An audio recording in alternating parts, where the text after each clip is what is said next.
My daughter, Erin, now a college student, has been living independently for about a year despite receiving a reasonable monthly allowance and supposedly dedicating herself to a part-time job. When Erin returned home, she looked worn out and thin. "Are you pushing yourself too hard? Are you getting enough to eat?" I asked with concern. "I'm managing with things like cereal," she replied. "But I crave more." Yet Erin fell silent, confirming my uneasy suspicions.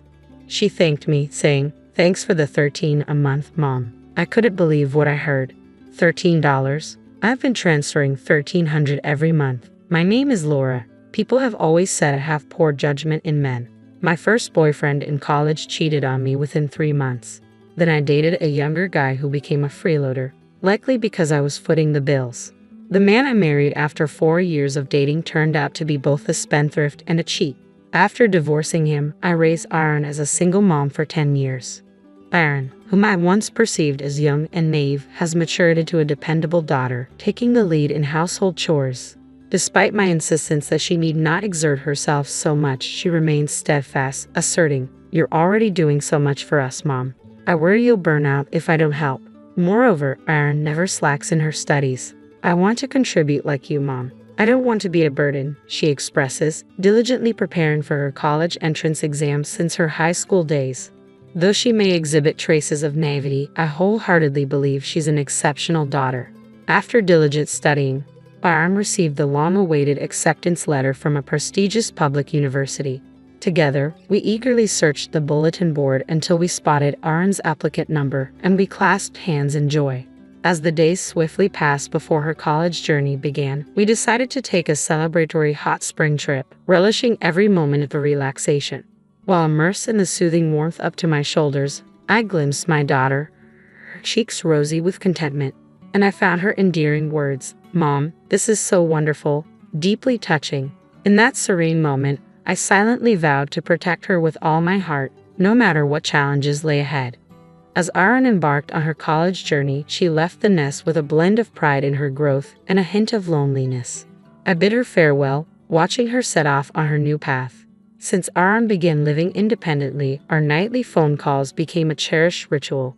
With her knack for household chores and reliability beyond her years, I didn't harbor major concerns about her solo living arrangements. Yet the notion of a young woman navigating life alone stirred a lingering unease within me. I questioned if my worries were excessive, but Erin's cheerful conversations each evening brought me solace. Those end-of-day calls became my much-needed moments of relaxation. Erin would often share details about her college life, her classes, her new friends, her involvement in the music club, and the intriguing upperclassmen she encountered there. Hearing about her vibrant daily experiences filled me with joy. Near the semester's end, Erin's voice carried a hint of tension as she shared, "You know what?" To my delight, she revealed the happy news. "I've started dating someone." The lucky guy was Ian, the senior she met at the club. While I congratulated her with genuine enthusiasm, a twinge of concern lingered within me. As the daughter of someone often deemed unlucky in love, I couldn't shake the worry that perhaps my own romantic misfortunes had been inherited by her. Sensing my unease, Erin cautiously inquired, "Would you like to meet him someday?" I reassured her with a bright tone, "Absolutely." When summer vacation began, Erin returned home, accompanied by Ian. Upon meeting him, I discovered Ian to be a well-groomed and polite young man. "Pleasure to meet you, I'm Ian. I'm dating your daughter," he greeted me with a firm handshake as soon as I opened the door. His demeanor exuded responsibility, easing any lingering concerns I had. Ian sported no tattoos or piercings, yet carried himself with a refined air. The rolled-up sleeves of his shirt added a touch of classic charm, evoking memories of my own youthful attractions. A curious sense of nostalgia washed over me in his presence. We sat down for iced tea together, and I quickly noticed that Ian was not only responsible but also incredibly thoughtful. He graciously offered to carry the tray of iced tea I had prepared and promptly refilled my empty cup when it ran low. "Ian seems like a really decent guy," I whispered to Erin when he briefly left the table. Erin chuckled shyly. "Well, Mom, you were worried, weren't you?" "Of course, darling. It's only natural for a mother," I replied. Erin laughed. "But honestly, Mom, I'm doing just fine. I think I've got better luck in love than you." We both shared a hearty laugh at that, and I couldn't help but agree. "You might be onto something there." As the second semester commenced, Aaron, determined not to be a burden, took on multiple jobs to support herself. Despite my monthly financial support for emergencies, she seemed intent on saving every penny for the future. Trusted by her employers, Aaron juggled school and worked tirelessly, leaving little time for her club activities. Concerned, I asked, "Are you sure you're managing? Don't hesitate to use the money I send, and do you need me to come help with chores?" Aaron replied softly, "I'm okay," her voice tinged with weariness. Since Aaron couldn't attend the club anymore, Ian began frequenting our home out of concern. "You have your own worries, don't you? I can handle things myself, really. I'm fine," Aaron reassured him. "If you say so," Ian replied, though his worry lingered. One evening, returning from work, I was greeted by the aroma of a surprise hamburger Ian had prepared. It was delicious. Having Ian around makes things easier. Aaron's cheerful tone betrayed her fondness for him. As time passed, Aaron's calls grew less frequent due to her busy schedule. She'd update me sporadically, but it was evident she was juggling a lot. Despite my reassurances, I couldn't shake the worry. Ian made sure she ate well on his visits, but on other days, Aaron resorted to cereal for sustenance. Despite my financial support, it seemed she was struggling. Aaron wasn't one to squander money, so the situation puzzled me deeply. When I confided in my mother, she brushed off my concerns, remarking, "You're worrying excessively about your adult daughter. It's hard to let go." Perhaps she was right. Aaron would turn 19 soon. Though she still seemed like a child to me, the world saw her as an adult, especially with Ian by her side. Maybe I should just trust that she'll ask for help if she really needs it, I mused, attempting to ease my anxiety. Yet finding peace amid my worries proved challenging. Winter break arrived, and Aaron's return home revealed a noticeable change. She appeared thinner than before, her once slender frame now visibly diminished.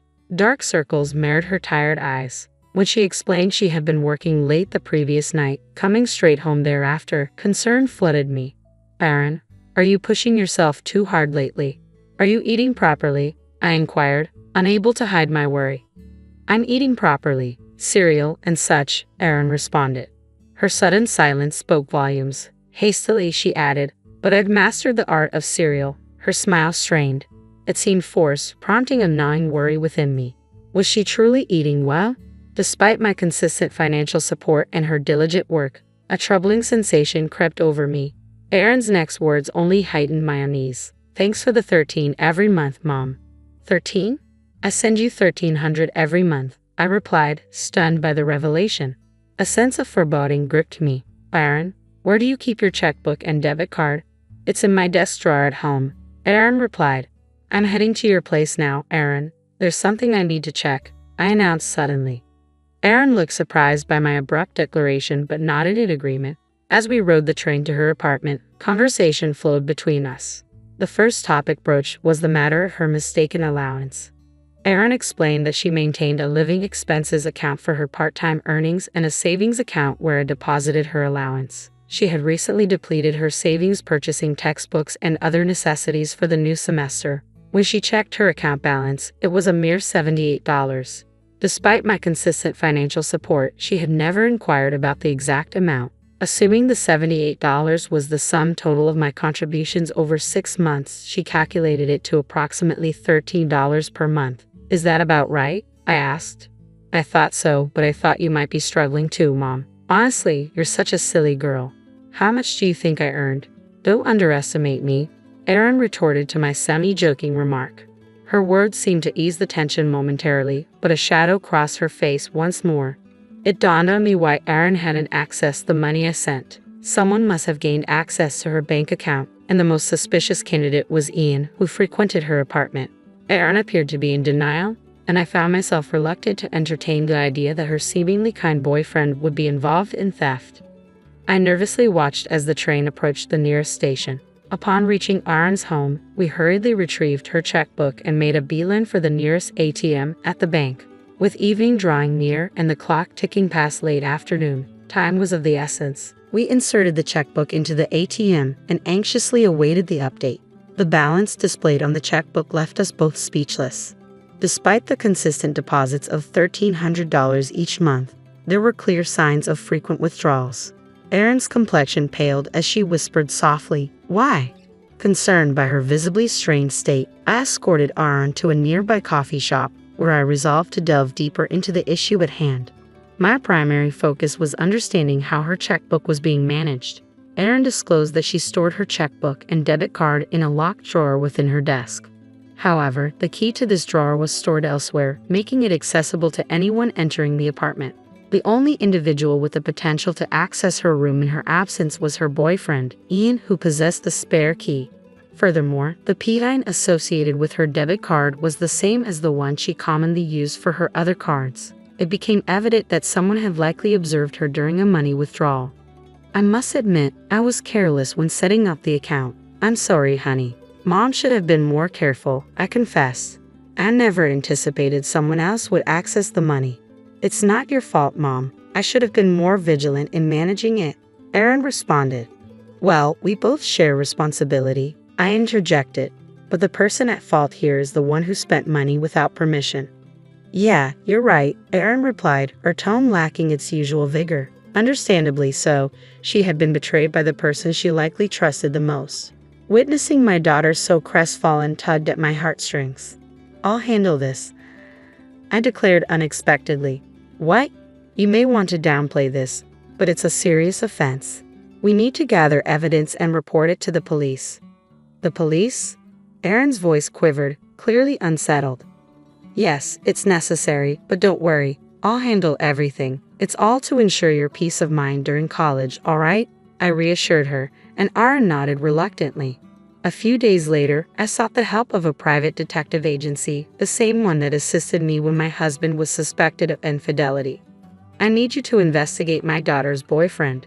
His name is Ian Mack. He's a sophomore in economics at the same university as my daughter. We suspect he may have been misusing the money I've been sending to her, I explained, displaying a photo of Ian from Aaron's messages on my phone.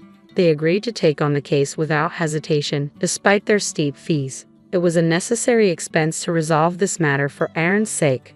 As we awaited the results of the investigation, Aaron chose to commute to college from my house due to her anxiety. The journey took over an hour each way, which proved challenging for Aaron, but she found solace in returning home each evening. One night, she prepared granola for dinner. Just like you said, I've become quite the cereal connoisseur, Aaron remarked with a confident wink. My heart ached at the realization that she must have been eating this meal almost daily. A month later, the investigation's findings arrived. There was undeniable evidence that Ian had been making unauthorized withdrawals from Aaron's account. According to the investigator, shortly after Ian and Aaron began dating, his lifestyle markedly improved, as attested by his friends. What shocked me even more was that Ian's transgressions didn't stop there. It turned out he was involved with several other women. I was handed a collection of photographs. Ian with his arm around different women, happily dining at restaurants, enjoying arcades, and strolling through hotel districts. In each image, a man with a distinctive beauty mark, a teardrop tattoo, was unmistakably Ian. It seems Ian hasn't just been using the money you've been sending your daughter to impress his friends. He's also been using it to maintain relationships with multiple girlfriends, the investigator grimly informed me. Thank you, I replied, bowing my head deeply. It was time to take action. I filed a complaint with the police and sent written explanations of Ian's actions to his parents, his university, and all of his girlfriends. Initially, Ian denied everything, but he eventually confessed when confronted by multiple girlfriends. Naturally, all of the girlfriends, including Aaron, severed ties with him. As a result of the police investigation, Ian was expelled from the university and sent back to his parents' home. Fortunately, his parents were reasonable and came to my house with a humble gift to apologize. For the time being, his parents have agreed to reimburse the stolen money. I'll make our stupid son repay this, even if it kills him, Ian's father vowed, his voice choked with emotion. According to what Aaron heard through the grapevine, Ian is now working multiple jobs to repay his parents. By the time this ordeal settled, spring had arrived. To mark the end of this unfortunate chapter, we decided to celebrate Aaron's spring break with our first trip to a hot spring resort in over a year. Erin had managed to reclaim her life since then, her complexion and physique returning to a healthy state. As we soaked in the warm baths, indulged in delicious food from the inn, and relaxed in front of the TV, I felt like we were finally able to enjoy some peace after a long while. Just before drifting off, Aaron's voice came from beneath the covers. "Hey, what's on your mind? Remember how you and Dad split because of his reckless spending and affairs, right?" Aaron's words caught me off guard. My ex-husband, much like Ian, was someone who flaunted wealth to impress others, yet struggled to cover basic expenses due to his extravagant habits and moral lapses. "I served my ex-husband with divorce papers, just as you did with Ian. It seems we have a pattern of choosing similar types of men, don't we?" Aaron offered a rueful smile. "Indeed, we'll have to be more cautious from now on," I replied, trying to sound upbeat despite feeling a bit uneasy. "By the way, you seem happier lately. Did you meet someone special?" "No way, it's not a boyfriend," Aaron exclaimed teasingly. "Could he possibly become one?" Lately, I had been developing a friendship with the investigator assigned to our case, but I hadn't mentioned it to Aaron yet. Even so, was there a spark, or was it just the bond between a mother and daughter who've been through a lot together? "Hang on, are you sure it's going to work out this time, Mom?" Aaron teased with a playful chuckle. "Well, it should, right? Unlike your father, he seems serious and dependable. But let's get serious here. If it's my turn after all this, Mom, it won't be a laughing matter," I replied, adopting a serious tone. "Got it? I'll tread carefully," Aaron responded solemnly. But then, unable to contain our amusement, we exchanged a look and burst into laughter. I remember it like it was yesterday. I was Tasha, just a girl working for her dad's company, starting from the bottom and making my way up. My life was pretty straightforward: work, family, and the occasional night out with friends. That's until I bumped into Alex at that little downtown cafe. It was a busy Tuesday, and I had just finished a long day at the office, dealing with numbers and endless financial reports. I needed a break, a coffee, and maybe a slice of that chocolate cake they had on display. The cafe was crowded, the kind of crowded where you can barely hear yourself think, let alone order a coffee. And that's when I literally bumped into him. "Alex, watch where you're going," I blurted out, as his coffee nearly decorated my blouse. He looked taken aback for a moment, then a wide grin took over his face. "My bad. I was just trying to navigate through this chaos. Let me buy you a coffee to make up for it?" I was ready to say no. I mean, who was this guy, right? But something about his cheerful attitude, despite the near disaster, made me pause. "Sure, why not? But I'm picking the cake," I shot back, not wanting to seem too easy. As we waited for our order, I took him in. Alex was casually dressed, nothing fancy, but there was something about him that stood out. Maybe it was his easy smile or the way he seemed genuinely interested in what I had to say. "So, what brings you to this chaos?" he asked, handing me my coffee and a plate with a generously sized piece of cake. "Work. I was drowning in numbers and needed a break. What's your excuse?" I replied, taking a cautious sip of the hot beverage. "Same. Except my chaos involves teaching kids how to not burn down the school in science class," he chuckled. We found a table in the corner, away from the worst of the crowd. As we talked, I learned that Alex was a high school science teacher, loved bad puns, and had an affinity for old movies. He was easy to talk to, and before I knew it, I was laughing more than I had in weeks. The conversation flowed from work to hobbies to dreams, and I found myself opening up about my aspirations, my family, and even the struggles of climbing up the corporate ladder in my father's company. "You're tough, I'll give you that. Starting from the bottom in your dad's company? That's brave," he said, his tone a mix of admiration and surprise. "It's not about bravery. It's about proving to myself and to him that I can make it on my own, without any shortcuts," I responded, feeling a bit defensive. "Hey, I get it. And for what it's worth, I think it's pretty damn cool," he reassured me, his gaze sincere. The evening flew by, and before we knew it, the cafe was closing. We exchanged numbers, and as I walked home, I couldn't help but smile. In the days that followed, Alex and I couldn't get enough of each other. We texted non-stop, met up for more coffee dates, movies, and even a couple of hikes. The guy had a way of making even the mundane seem exciting. Our conversations got deeper, our laughs louder, and before I knew it, I was falling for him, hard. It wasn't long before we decided we didn't want to be apart. A year flew by in a blur of love, challenges, and adventures. Then, one evening, over a home-cooked dinner in his apartment, Alex got down on one knee. It wasn't fancy, but it was perfect. "Marry me, Tasha. Let's navigate through life's chaos together." Without hesitation, I said yes. We got married in a small ceremony surrounded by those who mattered most. Life with Alex started off more amazing than I could have dreamed. But then, the demands from his family began to creep in, turning our bliss into something less comfortable.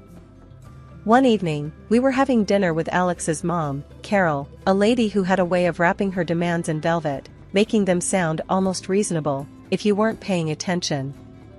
"So, Tasha," Carol started, her voice smooth as she passed me the mashed potatoes. "I've been thinking. If Alex worked at your dad's company, and maybe if his sister joined too, it could be beneficial for everyone, right?" I could feel the weight of her gaze, heavy with expectations. Alex, meanwhile, seemed to shrink a bit in his chair. "Carol, you know it's not that simple. My dad's company doesn't work like that. It's about merit, not family connections," I replied, trying to keep my tone light yet firm. Alex finally chimed in. "Mom, let's not push this, okay? Tasha's right. Her dad runs a tight ship. It's all about what you bring to the table." But Carol wasn't one to give up easily. "But that's exactly my point. Alex brings a lot to any table. And with you there, I'm sure he'd climb up the ladder in no time." The conversation didn't end at dinner. Carol brought it up again and again, and Alex's dad and sister got wind of it too. Before I knew it, I was sitting across from my dad, trying to explain why we should give Alex, his dad, and sister a chance in the company. "Dad, I know how we operate, based on merit and hard work. But could we at least give them a shot? Alex really wants to prove himself, and his family, they could use the opportunity," I ventured, feeling a knot form in my stomach. My dad looked at me, his expression unreadable at first, then softened. "Tasha, I trust your judgment. But if they're coming in, they're starting from the bottom, same as everyone else. And there won't be any special treatment. If they're up for that, then we'll give it a try." I was relieved, but also a bit apprehensive. I knew this was going to be a tough sell to Carol and the rest. True enough, when I relayed my dad's conditions back to Carol, she bristled. "Starting from the bottom? But surely, with you there, they could get a helping hand?" I shook my head, firm. "No, Carol.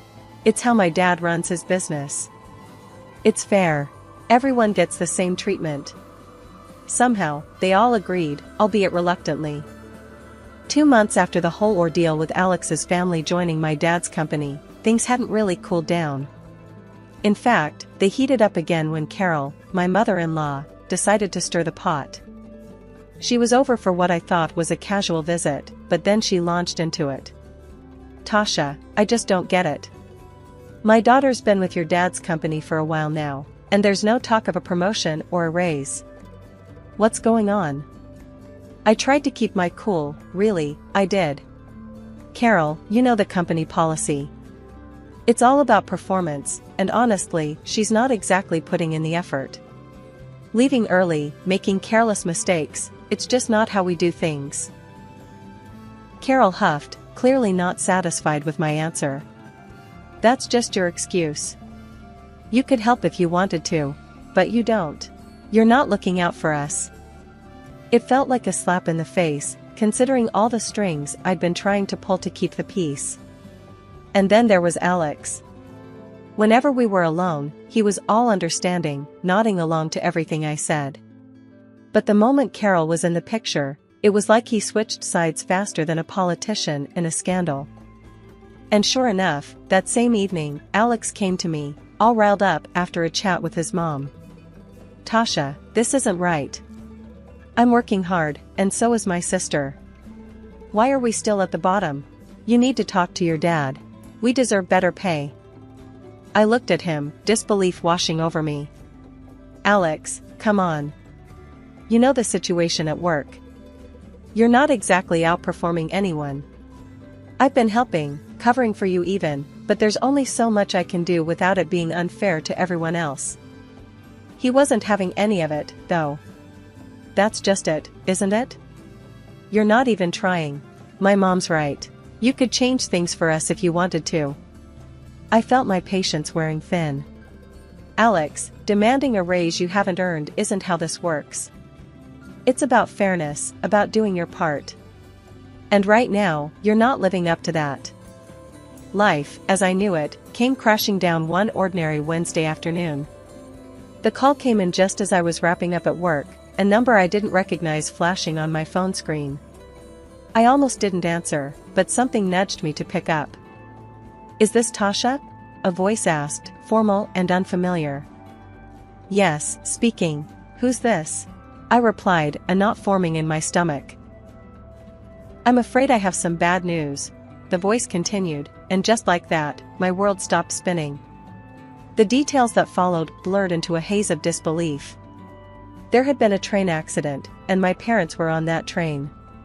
They didn't make it. I stood there, phone still in hand, long after the call ended, unable to move, to think, to feel. It was Alex who found me, who took the phone from my hand and wrapped me in his arms as the dam inside me broke. "We need to get you home, Tasha. Come on," he murmured, but his voice seemed miles away. Home. The concept felt so foreign now. What was home without the people who made it so? The days that followed were a blur. Funerals, lawyers, sympathetic looks from people who murmured their condolences without really meeting my eyes. And through it all, Alex's family hovered like vultures, their presence more oppressive than comforting. It was during one of those hazy afternoons when Carol decided to bring up the subject I was least prepared to discuss, the inheritance. "Tasha, dear, now that this unfortunate business is settled, we need to talk about what comes next. Your parents' assets, the company, it's a lot for you to handle alone," she said, her tone a grotesque mix of sympathy and greed. I stared at her, incredulous. "Carol, my parents just died. Can we not do this right now?" But she was relentless. "I know, dear, and I'm just looking out for you. And let's be honest, for Alex too. This affects all of us now." Alex said nothing, his eyes fixed on the floor. That silence, that failure to stand up for me, cut deeper than any of Carol's words. It all came to a head a few days later when the entire family was over at our place. Carol, Alex, his father, his sister, they all acted like they owned the place, discussing plans for the house, the company, as if my parents' lives were nothing more than assets to be divided. "Tasha, we were thinking," Carol began, her voice echoing in the living room. "It makes sense for us to move in here. It's what your parents would have wanted, for us to take care of you." "Take care of me?" I repeated, my voice rising. "Or take over everything they worked their lives for?" Alex finally spoke up, but not in my defense. "Tasha, it's practical. We're family now. We should stick together." "Family?" I shot back, my patience finally snapping. Family doesn't swoop in at the first sign of inheritance like it's some free-for-all. My parents aren't even cold in their graves, and here you are, planning your new lives in their home. The argument escalated, words thrown like daggers, each one exposing the rifts that had been forming for months. In the end, I stood alone in the living room, my stance clear. "I want everyone out," I said, my voice steady, despite the chaos raging inside me. "Out of this house, out of my life. I need space to grieve, to figure out what comes next, and I can't do that with you all circling like sharks." The fallout was immediate. Alex and his family left, but not without parting shots that stung with accusations of ingratitude and selfishness. My parents' funeral turned into a spectacle I was wholly unprepared for. Alex, along with his dad and sister, followed me to my parents' home. It was supposed to be a quiet moment, maybe a chance for them to offer some genuine support.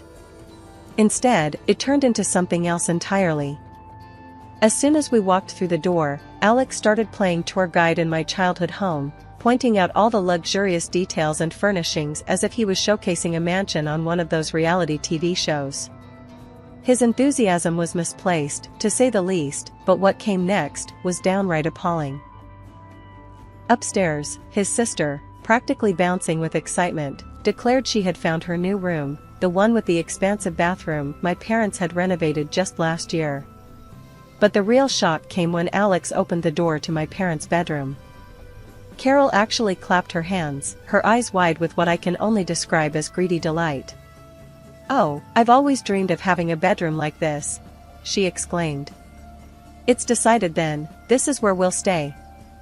I was stunned into silence for a moment, watching them act as if they'd just won the lottery, rather than standing in the home of two people who'd tragically passed away.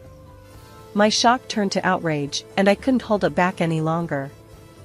"Why are you acting like you own the place?" I demanded, my voice echoing off the walls, louder than I intended. "This is my parents' house, not a free hotel for you to pick rooms."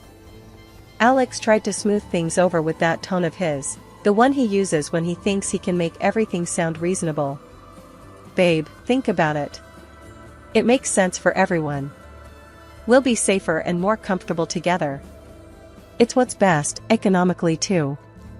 His words felt like a slap. Safer? Comfortable? My parents haven't even been gone a month, and you're already planning to move your family into their home? I won't have it. This is too much. He had the gall to look hurt, as if I was being unreasonable. "Now that your parents are gone, it's only right you take care of mine," he said, as if it was the most natural thing in the world. I couldn't believe what I was hearing.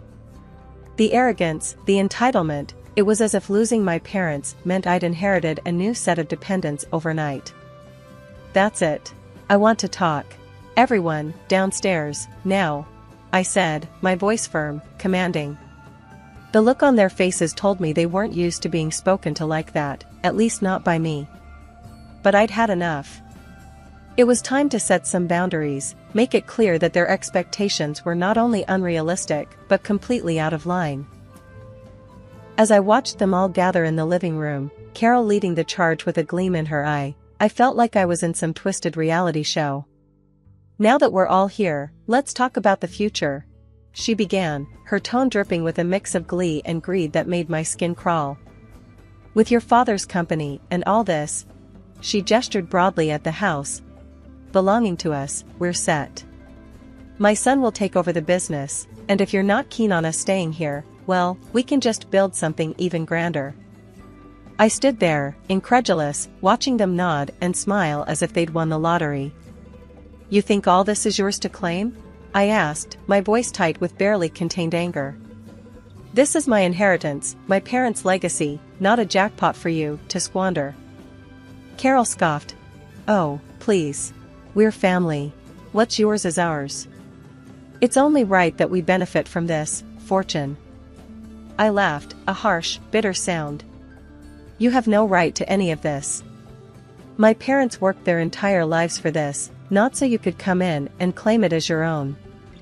Alex's sister piped up, her voice sharp. "You're being greedy, keeping all this to yourself. We deserve a share." "Greedy?" I shot back, my patience snapping. "I'm greedy because I don't want to hand over my inheritance to people who only see dollar signs where they should see grief and loss."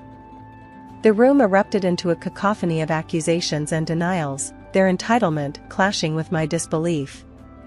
I had heard enough. "I want you all out," I said firmly, my voice rising above the noise. "Out of this house, out of my life. You've shown your true colors, and I want no part of it." Carol's face turned a deep red, her anger palpable. "You'll regret this, young lady. You're nothing without us." Alex, who had been silent up till now, finally spoke, his voice cold. "Tasha, you're making a mistake. This isn't how you treat family." "Family?" I repeated, my heart aching at the betrayal. "No, this is how I protect myself from vultures disguised as family." With that, they stormed out, hurling insults and warnings as they went. Alex paused at the door, his parting words a knife to my heart. "You'll regret this, Tasha. I won't forget it." The door slammed shut, leaving me alone in the deafening silence of the house. I sank to the floor, the weight of the confrontation, of the loss, of the betrayal, pressing down on me. But amidst the turmoil, a spark of resolve flickered to life. I had drawn a line, a boundary, to protect not just my inheritance, but my dignity and my right to grieve. The next morning felt surreal, as if the world had shifted on its axis. I headed to work, the drive automatic, my thoughts a jumbled mess. Arriving at the office, I half expected, half hoped to see Alex, his dad, and sister there, perhaps ready to bury the hatchet and move forward. But their desks were empty, their work untouched. I tried calling them, once, twice, a dozen times throughout the day, but each call went unanswered, sinking me deeper into a mix of frustration and relief. This silent treatment continued for 3 days, their absence speaking louder than any words could. On the 3rd day, with no sign of them and a backlog of work piling up, I made a decision. I called each of them into the office via voicemail, giving them one last chance to explain their absence. The silence that followed was answer enough. I called HR and, with a voice steadier than I felt, instructed them to process their termination. "They're not coming back," I said, the finality of it all ringing in my own ears. Firing them was not a decision taken lightly, but in that moment, it felt like the only choice. There was no room for half measures, not anymore. Their betrayal, Alex's especially, had cut too deep, leaving a chasm between us that could not be bridged by mere apologies or promises of change. Later that day, I found myself on the phone with my lawyer, a man who had been with our family for years and knew the intricacies of my life almost as well as I did. "I need you to prepare the divorce documents," I told him, my voice devoid of the emotion that was churning inside me. 2 weeks of silence, and then he just waltzes into my office like he's the king of the castle. There he was, Alex, all sun-kissed and smug, acting as if he hadn't just vanished off the face of the earth. He didn't waste a second before laying it on thick. "I've decided to forgive you," he announced, making himself comfortable in my dad's chair, feet rudely slapped onto the table. "Now, about that money for a new house for my folks and sister." I stared at him, disbelief and anger swirling in a silent storm. "Forgive me? And where exactly have you been?" "On vacation with my family," he said, puffing up his chest. As the director, I don't owe explanations to a mere accountant. That's when it hit me, he really believed he could dictate the terms here. I kept my voice level, my calm a stark contrast to the storm brewing inside. "You were fired, Alex. And as for being the director? That's over. The divorce papers are filed. You have no claim here. Not to the company, not to any property." The color drained from his face, his arrogance replaced by shock, then fear. "You can't do that. I have rights. I'll get my share." I couldn't help but laugh, a sound bitter and tinged with disbelief. "In our state, your rights don't include my inheritance. You get nothing." He stood, a mix of anger and desperation in his eyes, reaching out for me. "Tasha, please." I stepped back, putting distance between us. "No, Alex. It's done. We're done. Leave." As he stumbled out, I could feel a weight lifting off my shoulders, even as my phone started to ring. "Carol." Her voice was as pleasant as nails on a chalkboard. "You ungrateful girl. How dare you treat us this way?" I listened, her words washing over me, without leaving a mark. "Don't call me again, Carol. It's over. Goodbye." Hanging up, I sat back in my chair, the silence of the office wrapping around me like a blanket. It was over. Really over. I felt a mix of relief, sadness, and, most surprisingly, freedom. Freedom from their expectations, their greed, and their manipulation. After the ink dried on those divorce papers, it felt like I could finally breathe again. I was out from under the weight of Alex and his family's expectations, free to focus on the company and on rebuilding my life in a way that would have made my dad proud. Taking over as director wasn't just a title change, it was stepping into a legacy my dad left behind. And I poured everything I had into it. This past year, We saw profits spike by 8%, a record that felt like a nod from my dad, wherever he was, telling me I was on the right track. Then, one afternoon, amidst all this progress and personal growth, Carol called. Her voice, once so sure and demanding, was tinged with desperation. "We need your help," she started, spilling out a tale of reckless spending, of loans, and luxury they couldn't afford, all because they believed they'd have a slice of my inheritance to bail them out. "Carol, let me get this straight," I said, my voice icy calm. "You lived beyond your means, ignoring the fact that I told you, clearly, that you had no claim to my parents' estate. And now, you want me to clean up your mess?" She tried to butter me up, saying how families should stick together, how I was their only hope. But her words fell on deaf ears. "I'm not your safety net," I told her firmly. "You, Alex, and your daughter made your choices. You chose to ignore my boundaries, to disrespect my parents' memory, and to chase after a lifestyle you hadn't earned." The silence on the other end was palpable. I could almost hear her scrambling for a way to twist this around, to play the victim. "Listen, Carol," I continued. "You need to figure this out. And don't call me again. You made it abundantly clear where I stand with your family when you sided with Alex, expecting to live off my inheritance. Now, you're living with the consequences of those choices." I hung up before she could respond, the finality of that action resonating deep within me. It wasn't just about the money or their latest scheme. It was about respect, about recognizing the value of hard work and the importance of living within your means, a lesson my parents instilled in me from the start.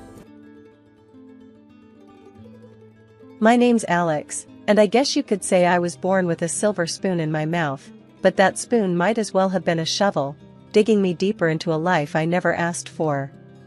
My twin sister Emma and we grew up in a mansion with more rooms than reasons to laugh.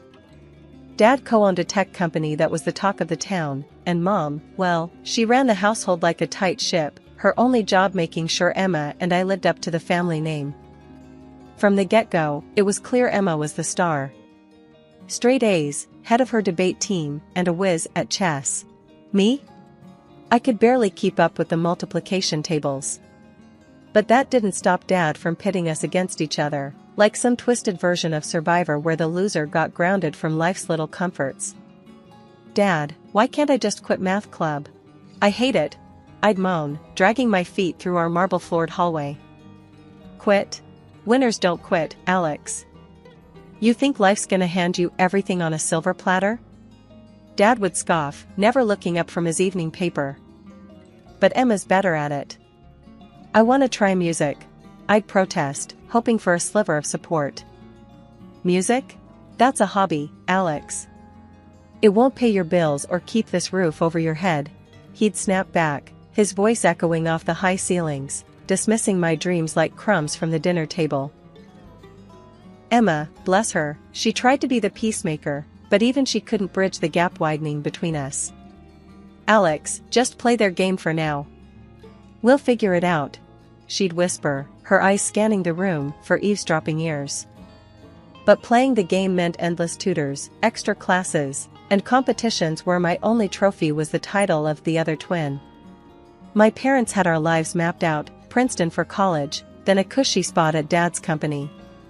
A perfect plan for the perfect daughter. Only problem? I wasn't her. One evening, the whole charade came crashing down at the dinner table. Dad was going on about Emma's latest achievement, some national science fair, while I poked at my food, wishing I was anywhere but there. "Alex, why can't you be more like your sister? Look at her, making us proud," Mom chimed in, her voice sharp enough to cut through the tension. I slammed my fork down, my patience finally snapping. "Maybe, 'cause I don't want to be her. I'm sick of math and science and all this crap.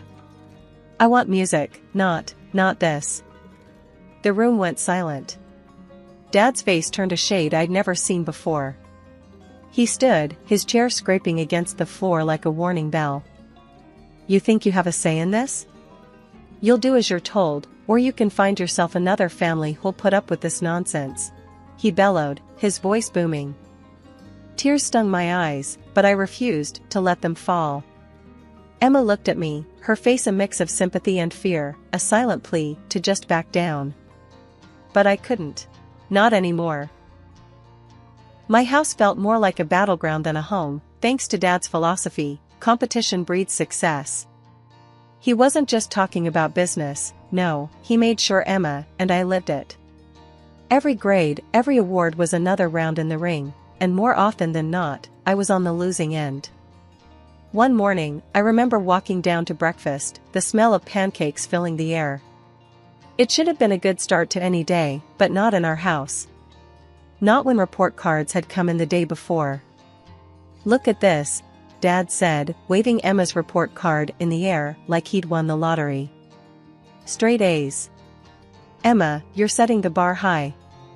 Emma, sitting prim and proper, just nodded, a small smile on her face. She was the good daughter, after all. "And then we have Alex," Dad continued, his tone dropping as he tossed my report card on the table. A couple of B's and C's stared back at me, mocking me. I grabbed a piece of toast, not hungry but needing to do something with my hands. "Yeah, so? It's not like I failed." Dad's eyes narrowed. "Not failed? Alex, in this family, it's A's or nothing. You know the rules." The rules. More like Dad's law.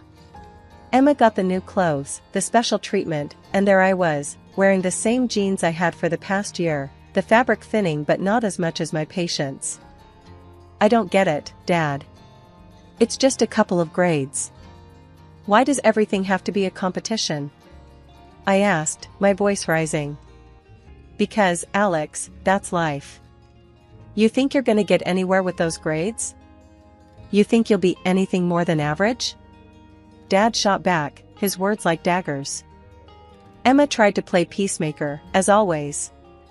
"Dad, maybe if we helped each other out more, instead of competing, we could both do better." Dad scoffed, "Helping? No. You need to push each other.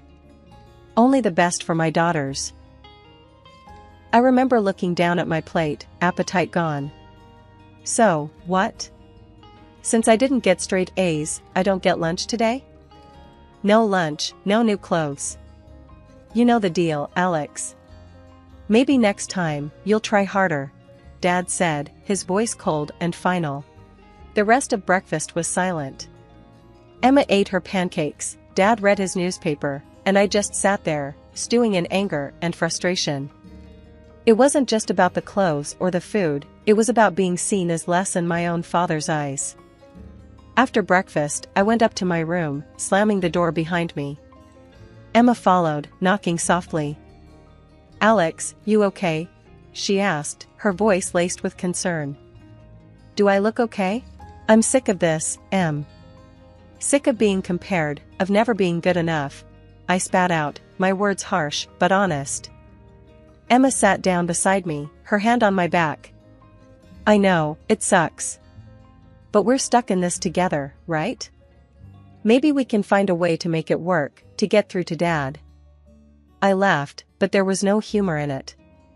"Yeah, right. Dad changing his mind? That'll be the day." Life at home was like walking on a tightrope, with every step calculated to avoid the next lecture or comparison. But whenever I could, I'd sneak away to my room, plug in my old, beaten-up headphones, and lose myself in music. It was my secret garden, a place where grades and competitions didn't exist. One day, I mustered the courage to bring it up at dinner. The table was set, and the air was filled with the usual tension that accompanied our meals. Dad was going on about some business deal, and Emma was sharing her latest school project. It felt like now or never. "Hey, I've been thinking," I started, my voice barely above a whisper. The room fell silent. "I want to learn music. Like, really learn it. Maybe take some singing lessons, or piano."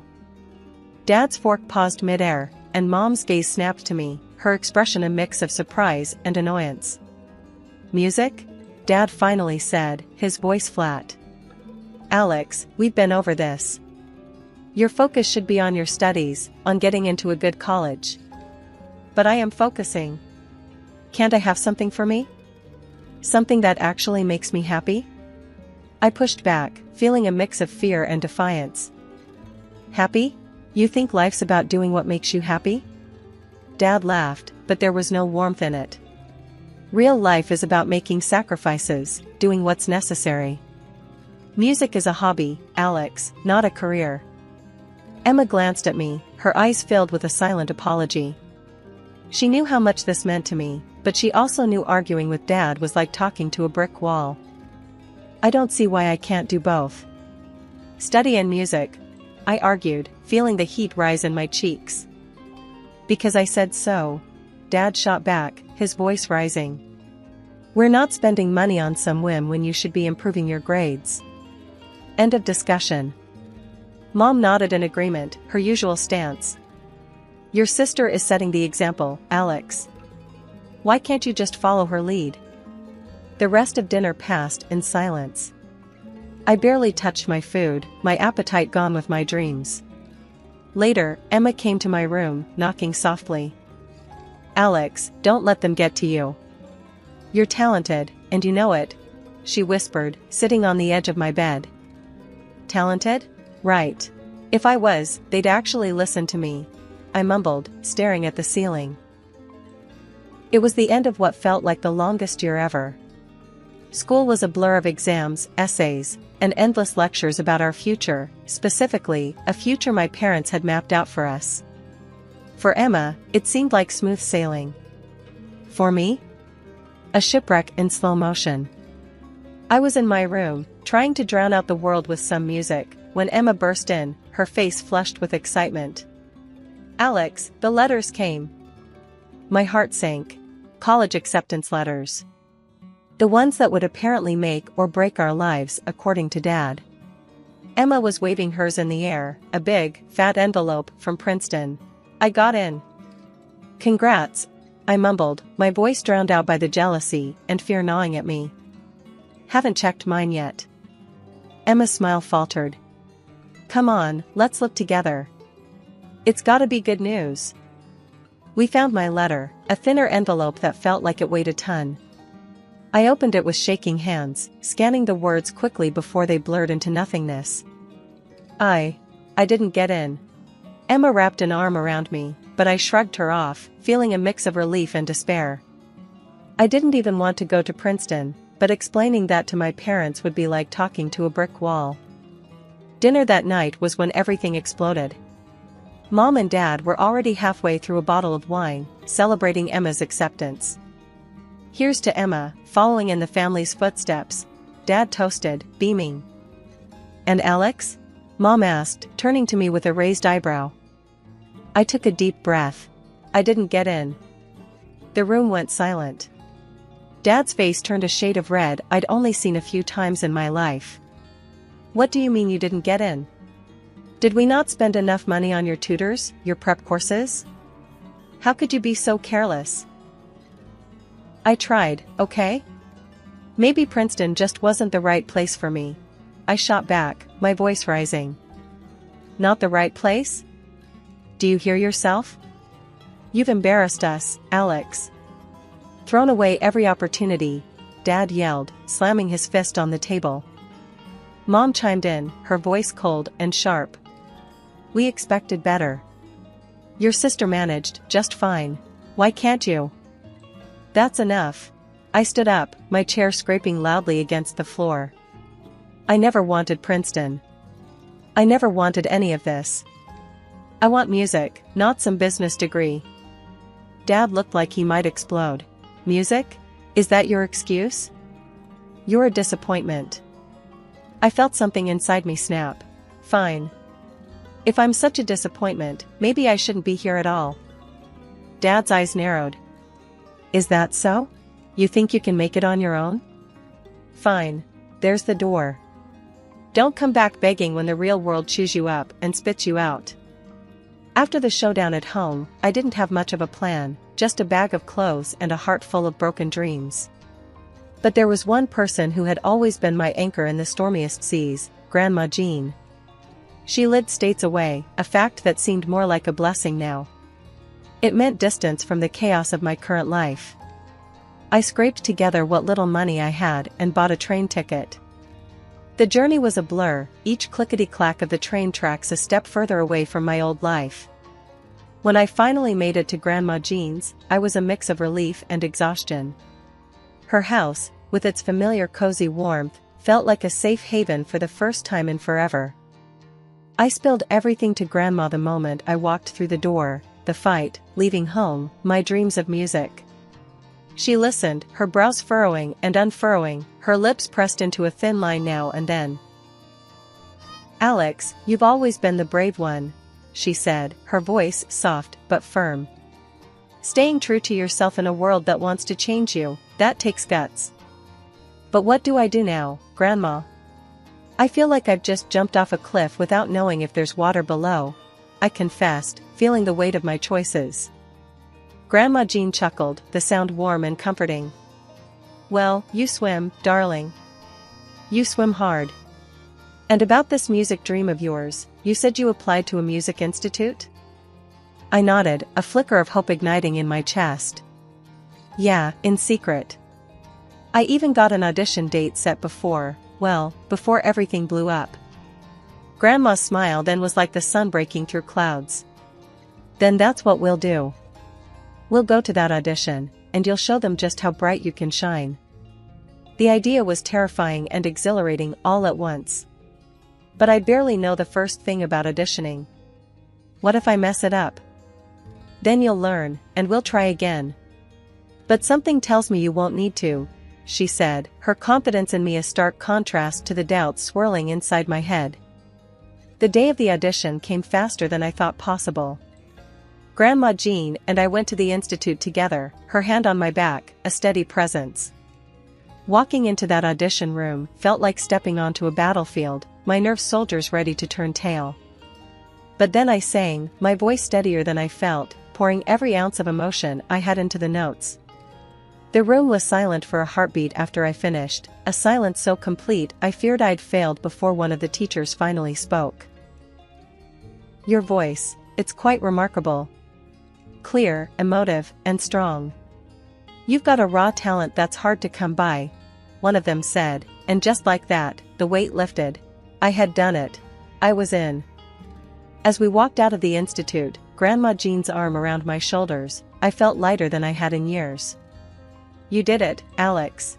I'm so proud of you," she said, her voice thick with emotion.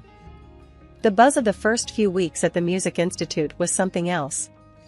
Every day felt like I was walking on air, surrounded by music, by dreams like mine but unique in their melody. Grandma Jean was my rock, making sure I didn't float away into the clouds of my newfound world. One evening, as I was noodling around on the piano in the common room, trying to get a feel for a tune that had been stuck in my head, a couple of guys walked in. They looked about my age, carrying guitars and a sense of purpose. "Hey, that's pretty good. You got a name?" one of them, a tall guy with a mop of curly hair, asked. "Alex," I replied, a bit taken aback by the sudden company. "I'm Luke, and this is Mark. We're trying to put together a band, and we need someone who can handle the keys. You interested?" "Me? In a band?" The idea seemed as far-fetched as flying to the moon. "I don't know. I've never really played with others before." Luke grinned. "Perfect. Neither have we. It'll be a grand adventure." Grandma Jean thought it was a fantastic idea. "You need to mingle, make friends, and what better way than through the universal language of music?"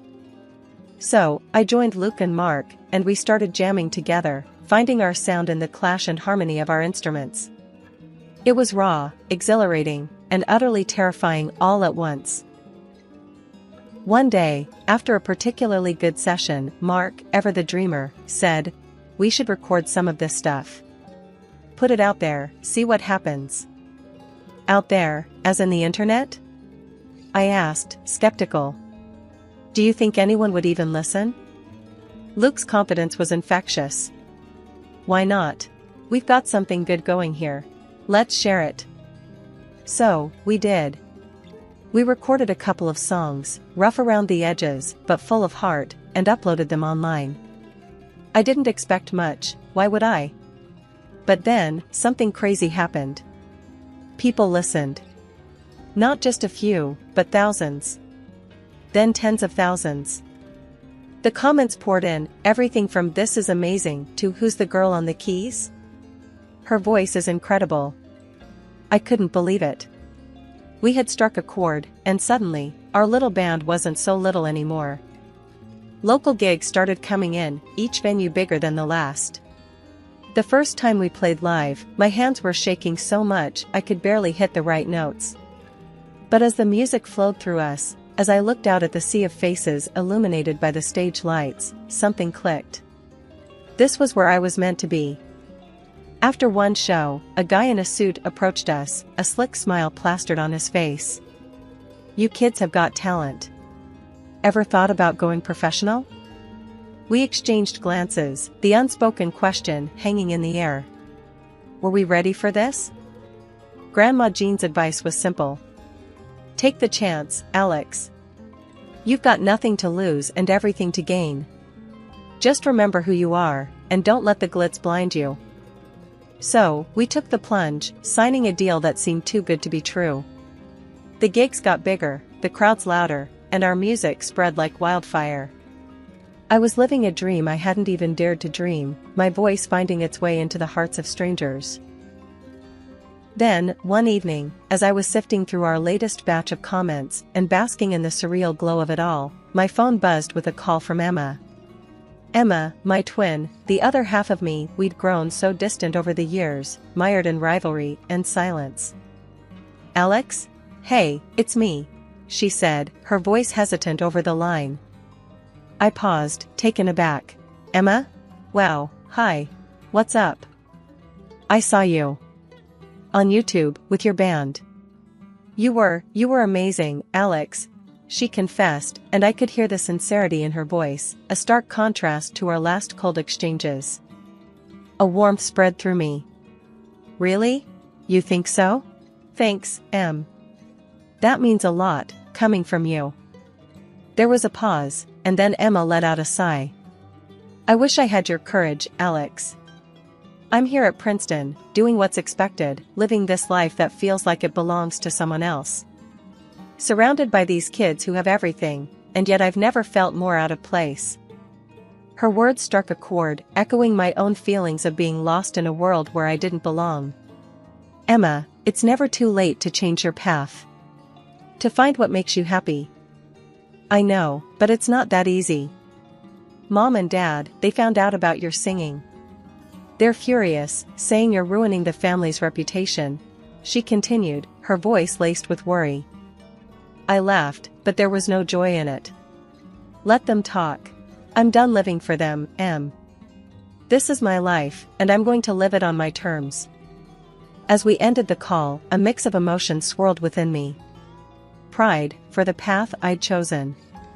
Sadness, for the distance still between us.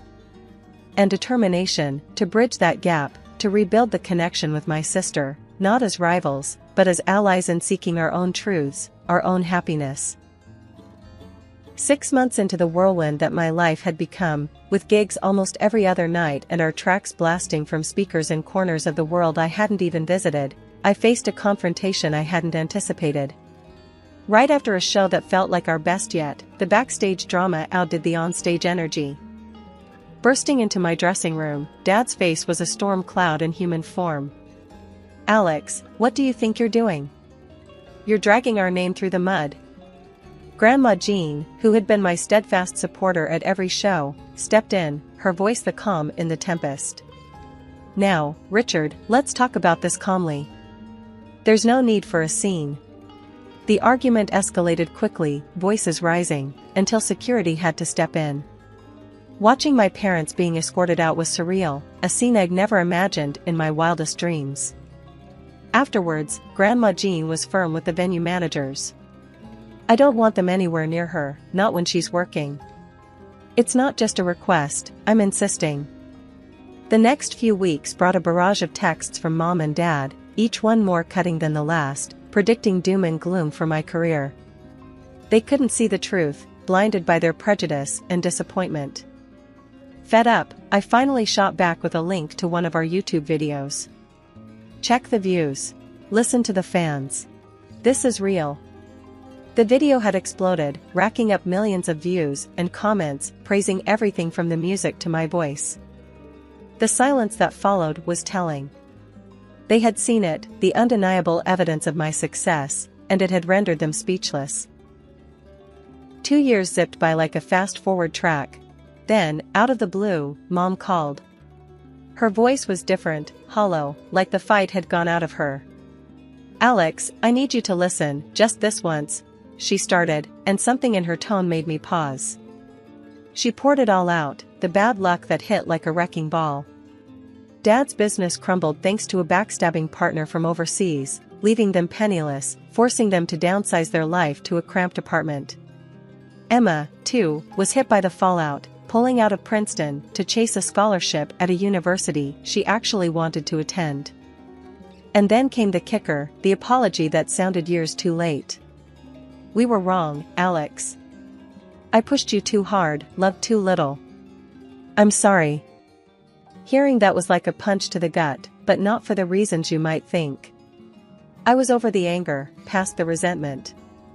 "Mom, I can't do this. It's too much water under the bridge." But life had a way of moving on, and so did I. Emma called next, her news a bittersweet mix. She was moving, transferring to a university close by. "Looks like it's going to be us three musketeers again," she said, her voice bright, trying to lift the mood. My music was my escape, my world where I could control the narrative. With Grandma's encouragement and a stroke of luck, I landed a deal with a record label that believed in my vision. My first album dropped, a collection of tracks that felt like reading pages from my diary out loud. The charity concert in my hometown was a trip down memory lane, a reminder of where I started and how far I'd come. After the show, there they were, Mom and Dad. Time hadn't been kind, the years had carved deep lines of hardship across their faces. They wanted to talk, probably to bridge the chasm that had opened up between us, or maybe, as I suspected, because they were in need. I watched them for a moment, a flood of memories washing over me, before turning away. I'm not one for fairy tales or serendipity. My life's pretty much been about balance sheets, tax codes, and making sure numbers line up just right. Name's Emma, by the way. I've been an accountant for the better part of my adult life, recently turned auditor after a brutal few years hitting the books. That's the thing about me, when I set my sights on something, I get it done. No fluff, no fuss. This story kicks off on an unremarkable Tuesday. I was out hunting for a calculator, not just any calculator, mind you, but one of those fancy ones that can practically do your taxes for you. I found myself at this electronics sale downtown, thinking I'd swoop in and out. That's when the universe decided to throw me a curveball in the form of Alex. Alex was also in the market for a calculator, which I found out when we both reached for the last high-end model on the shelf. Our hands brushed, and I looked up into the most annoyingly charming face I'd ever seen. He had this cheeky grin like he'd won some sort of prize. "Looks like we've got ourselves a standoff," he said, his voice smooth but edged with amusement. I raised an eyebrow, not in the mood for games. I saw it first. I shot back, trying not to show any interest in the banter. But deep down, I was mildly entertained. "Oh, come on. Let's not start World War III over a calculator. How about we grab a coffee and talk it over?" he suggested, that grin still plastered on his face. The cafe was a little joint a few blocks away, quiet enough for us to chat. Turns out, Alex wasn't just some guy with a weird thing for calculators. He worked as a production director at his family's company, something to do with manufacturing that was miles away from my world of numbers. "So, you're like, what, a big shot at your company?" I asked, sipping my coffee, trying not to sound too impressed. He laughed, shaking his head. "Hardly. I just try to keep things running smoothly. It's my dad's business, really. I'm just the guy making sure we don't screw it up." The conversation flowed easier than I expected. Alex had a way of making you feel like you were the only two people in the room. He was curious about my work as an accountant, which no one outside of my profession had ever been before. "So you catch people trying to sneak a fast one with their finances?" he asked, intrigued. "Something like that. I make sure everything adds up. And when it doesn't, that's when I really get to work," I explained, warming up to the subject. "It's like being a detective, but for numbers." "Sounds intense. I can barely balance my checkbook without breaking a sweat," he admitted with a chuckle. We talked about everything and nothing, from our worst coffee experiences to the state of the economy. Before we knew it, hours had passed. Alex was easy to talk to, and for the first time in a long while, I felt genuinely relaxed. As the cafe started to hint at closing time, Alex finally broached the subject of the calculator again. "So, about our little standoff earlier," he began, trailing off with a smirk. I laughed, realizing I'd almost forgotten about it. "Keep it. I've got a spare at home anyway," I conceded, feeling unexpectedly generous. "Only if you let me take you out for dinner. Consider it a thank you for the calculator, and for the company today," he countered, his tone hopeful. I hesitated, not used to making spur-of-the-moment decisions like this. But something about Alex made me want to throw caution to the wind, just this once. "Deal. But if you're late, I'm taking the calculator back," I joked, fully aware I was stepping into uncharted territory. Life after meeting Alex took a turn for the unexpected. Our coffee dates turned into dinner dates, and before I knew it, I was deeply entangled in a world far removed from my spreadsheets and financial reports. It wasn't just about numbers anymore, it was about us, building something together. One evening, Alex and I were lounging on my couch, a mess of Chinese takeout containers between us. We'd been seeing each other for a solid few months by then, and everything felt right. Comfortable, even. "So, Emma," Alex began, his tone a bit more serious than the casual banter we'd been sharing. "I've been thinking." I eyed him suspiciously, a half-eaten spring roll, paused mid-air. "Thinking can be dangerous. What's up?" He chuckled, reaching for my hand. "Dangerous, huh? Well, I was thinking about us. About how good this feels. I don't want to scare you off, but I really see this going somewhere." I set the spring roll down, my appetite suddenly replaced by a swarm of butterflies in my stomach. "I feel the same, Alex. It's been easy. You know, in a good way." "Exactly." He was animated now, his eyes lighting up. "So, I was wondering, what do you think about us moving in together?" The question caught me off guard. Moving in together was a big step, a leap into a future I hadn't allowed myself to fully imagine yet.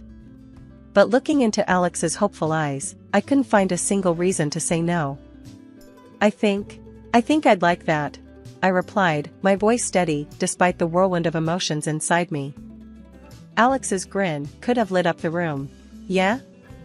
"Yeah," I confirmed, my own smile mirroring his. Meeting Alex's family was the next natural step. His father, a self-made man with a firm handshake and a gaze that could either warm you up or freeze you out, welcomed me with surprising warmth. "Emma, Alex hasn't stopped talking about you. Glad to finally meet the woman who's stolen his heart." His words were straightforward, no fluff, kinda like me. But it was Sarah, Alex's sister, who was a tougher nut to crack. As head of the purchasing department in their company, she eyed me like I was a column of numbers that didn't add up. "So, an auditor, huh? Bet you're good at spotting any funny business." Her tone was loaded, like she was testing me. "I do my best," I replied, keeping it cool, but friendly. I wasn't there to audit them, after all, just trying to make nice with the family. The wedding was nothing extravagant, just close friends and family. Alex and I weren't about the flash, we preferred something that felt more us. It was perfect, a testament to what we had together, solid and real without the need for show. 6 months into our marriage, I found out I was pregnant. Telling Alex was a moment I'll never forget. His face lit up like a kid on Christmas morning, and he scooped me up in his arms, spinning me around. "We're going to be parents, Em. Can you believe it?" We were over the moon, but sharing it with his family? We decided to break the news over dinner at his dad's place, the same house where I first met the old man and Sarah, who always looked at me like I was a puzzle she couldn't quite solve. The table was set like we were royalty, and his dad, Mr. Thompson, was in high spirits, probably because he thought this was just another casual family dinner. Little did he know. "So, Emma, Alex tells me you're settling in just fine at the new place. That true?"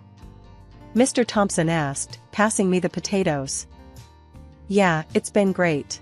Feels like home already," I replied, trying to sound as relaxed as possible, despite the butterflies doing somersaults in my stomach. Sarah was poking at her food, silent up until now.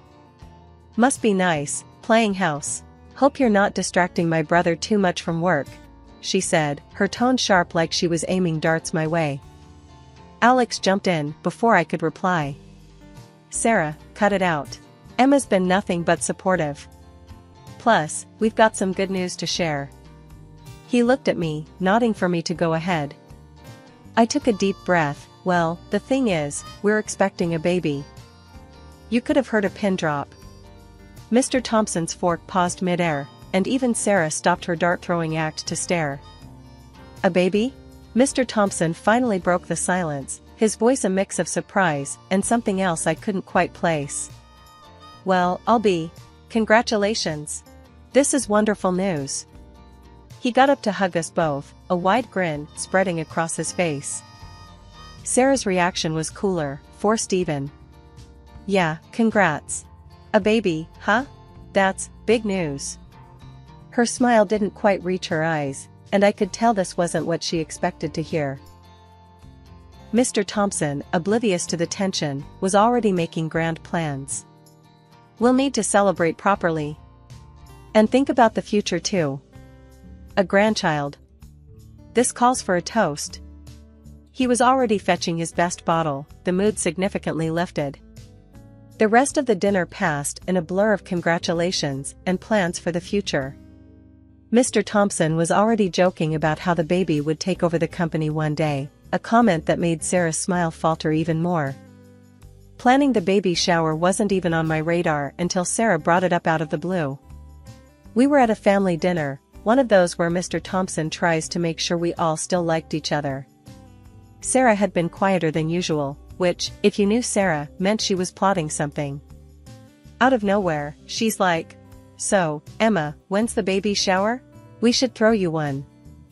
Alex choked on his drink, and I swear, even Mr. Thompson looked like he'd seen a ghost for a second. "Me?" I was caught off guard. Hadn't really thought about it," I admitted, shooting a puzzled look at Alex, who shrugged. "Well, it's settled then. I'll organize it.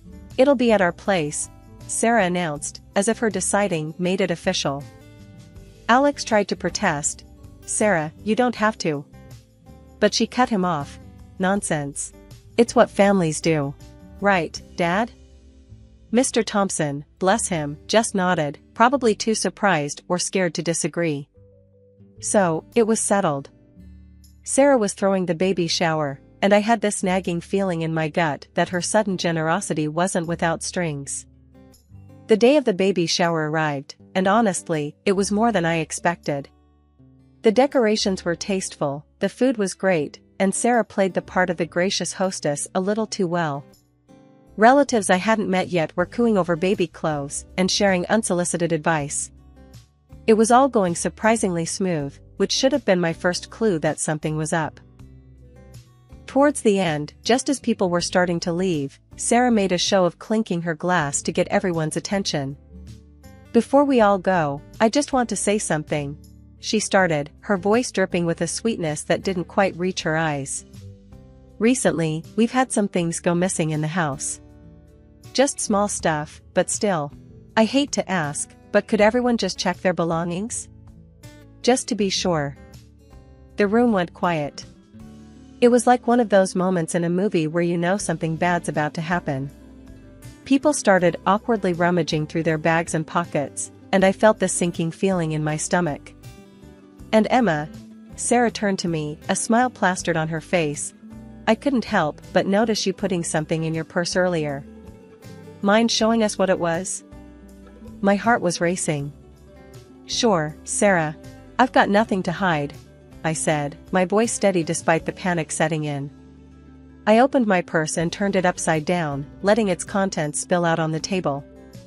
Among the usual mess, a pair of diamond earrings clattered onto the surface. I froze. Those weren't mine. Sarah's smile widened. Looks like we found our thief. We need to call the police. The room erupted into whispers, and I could feel every eye on me. I was mortified. Those aren't mine. I swear, I managed to say, but my voice was barely above a whisper. Alex was by my side in an instant. Enough, Sarah. We'll handle this ourselves, he said, his voice cold. The party broke up quickly after that. Accusations and confused goodbyes filled the air as people left. I was in a daze, the evening a blur of embarrassment and confusion. Once everyone was gone, I confronted Sarah. Why would you do that? You know those aren't mine. Her response was a shrug. Prove it. The ride home from the baby shower was like sitting on a ticking bomb. Alex was tight-lipped, hands clenched around the steering wheel, while I stared out the window, my mind racing. The silence between us was suffocating, but I was scared to break it, scared of what might come out. Finally, I couldn't take it anymore. Alex, you believe me, right? Those earrings. I've never seen them before tonight. He glanced at me, his jaw working like he was chewing on the words, before spitting them out. Of course, I believe you. It's just. Sarah wouldn't do something like this without a reason. It doesn't make sense. The next morning was awkward. Alex was trying, I could tell. He made breakfast, something he never did, and kept shooting me these little looks like he was checking if I was still there with him. I talked to my dad. He wants us to come over, talk about what happened, Alex said, breaking the silence over eggs and toast. I put my fork down, appetite gone. And what? Defend myself? Prove I'm not a thief? It's not like that, Em. He's just concerned. We all are. Alex tried to explain, but his words felt like band-aids on a bullet wound. At Mr. Thompson's house, the air was charged. Sarah wasn't there, probably for the best, because I wasn't sure I could handle seeing her without lunging across the room. Mr. Thompson looked like he was carrying the weight of the world on his shoulders, a look I hadn't seen before. Emma, Alex tells me there's been a misunderstanding. He started, his voice heavy. A misunderstanding? I repeated, incredulous. Your daughter accused me of stealing, in front of everyone. How is that a misunderstanding? Mr. Thompson sighed, a deep, weary sound. Sarah has her reasons for doing things. Sometimes, they're not clear to the rest of us. So, her reasons justify publicly humiliating me? I couldn't keep the bitterness out of my voice. It's not like that. We just need to get to the bottom of this, Alex interjected, but I was beyond listening. The days following the disaster of a baby shower were tense. Alex and I were tiptoeing around each other, and around the issue with Sarah, like it was a sleeping dragon. Neither of us wanted to poke it, but we both knew it was there, breathing fire on everything. It was late one evening, the kind where the silence feels too loud, that Alex finally broke. He came into the living room where I was pretending to read a book, my mind miles away. That's when the unexpected happened. Alex's phone rang, and the look on his face when he saw the caller ID was enough to freeze my blood. It was his dad. Hey, Dad. What? Now? Alex's voice was tense, his brows furrowed. After a moment, he nodded, though I knew his dad couldn't see. Okay, we'll be there. He hung up, looking at me with eyes that suddenly seemed older. That was my dad. He wants us to come over. Says it's urgent, about the company. The ride over was quiet, the kind of quiet that screams. When we got there, Mr. Thompson was waiting, looking like he'd aged 10 years in the last week. He didn't waste time on pleasantries. Thank you for coming. We have a situation, he began, voice grave. What kind of situation? Alex asked, straight to the point. It's the company. We're in trouble. Financial trouble, Mr. Thompson admitted, his usual strength wavering. My heart sank. What happened? I couldn't help but ask, the auditor in me needing to know. Mr. Thompson sighed, a long, tired sound. It's a lot of things. Bad deals, lost contracts. But there's more. I found discrepancies in the accounts. A lot of money's gone missing. Alex looked like he'd been punched. How? How did this happen? That's the thing. It seems like it was on purpose. Someone's been sabotaging the company from the inside. I felt cold, a dread settling in. Do you know who? The question hung in the air, heavy. Mr. Thompson met my eyes, then Alex's. I have my suspicions. It's why I needed to talk to you both. It's Sarah. The name dropped like a stone, sinking everything with it. Alex went pale. Sarah? But why? How can you be sure? I'm not completely. That's why I need your help, Emma. You're an auditor. You see things others don't. I need you to look into the company's accounts, discreetly. It was a lot to process. My mind was racing, thoughts tumbling over each other. I'll do it. I'll help you get to the bottom of this. The first step was getting access to all the financial documents, which Mr. Thompson provided without hesitation. Everything's in the company's server. I've given you full access, he had said, looking older and more tired than I remembered. Find whatever you can, Emma. We're counting on you. Armed with my laptop and a pot of coffee that seemed to perpetually refill itself, I set up shop in our home office. Alex, bless him, tried to help where he could, but numbers were never his strong suit. I feel like I'm looking at hieroglyphics, he admitted one evening, squinting at the screen over my shoulder. It's not so different, actually. Each number tells a story, I said, half joking. You just need to know the language. The deeper I dug, the uglier the picture became. There were transactions that made no sense, contracts signed with companies that seemed to exist only on paper, and payments for goods that were either never delivered or grossly overpriced.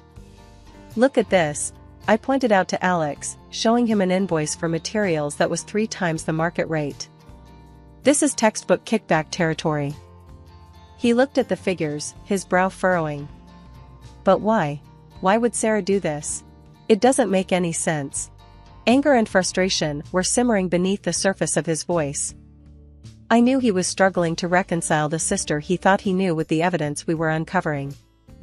One evening, after a particularly long session of cross-referencing invoices with delivery notes, Alex let out a deep sigh. We're going to have to confront her, aren't we?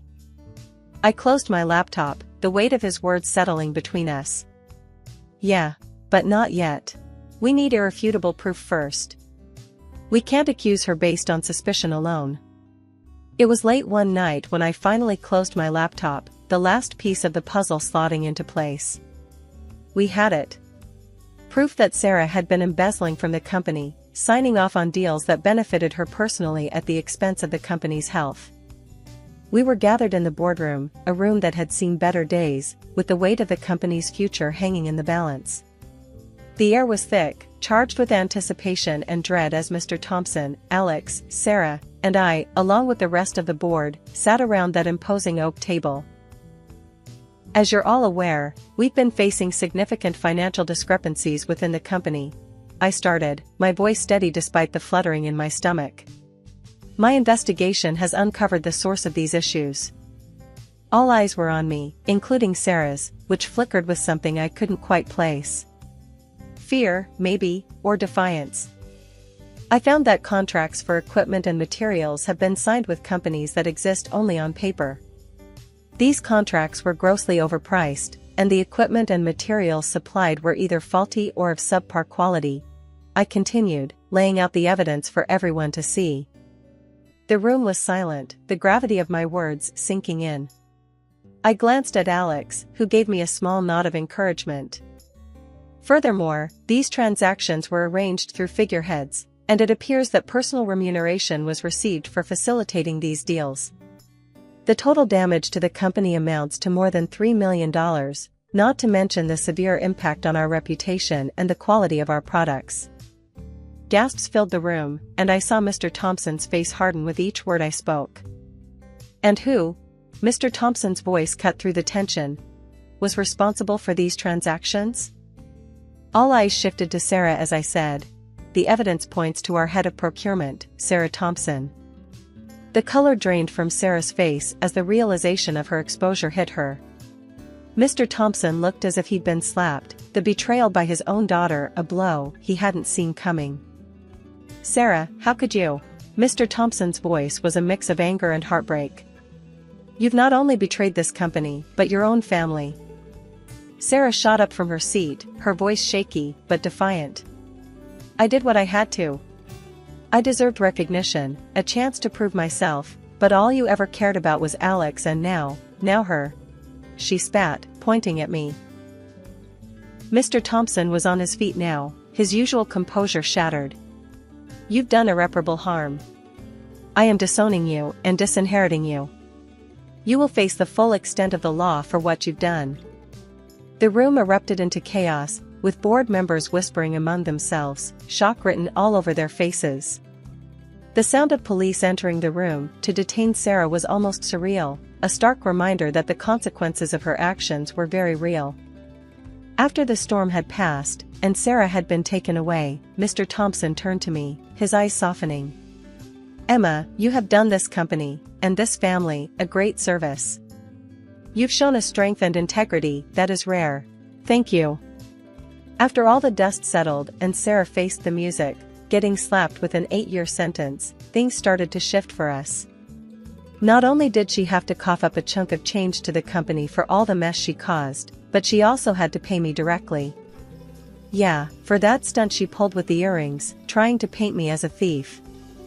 In the midst of all this chaos, life threw us a beautiful curveball. I gave birth to our little bundle of joy, a healthy baby who brought so much light into our lives. It was like, amidst the storm, we found our sunshine.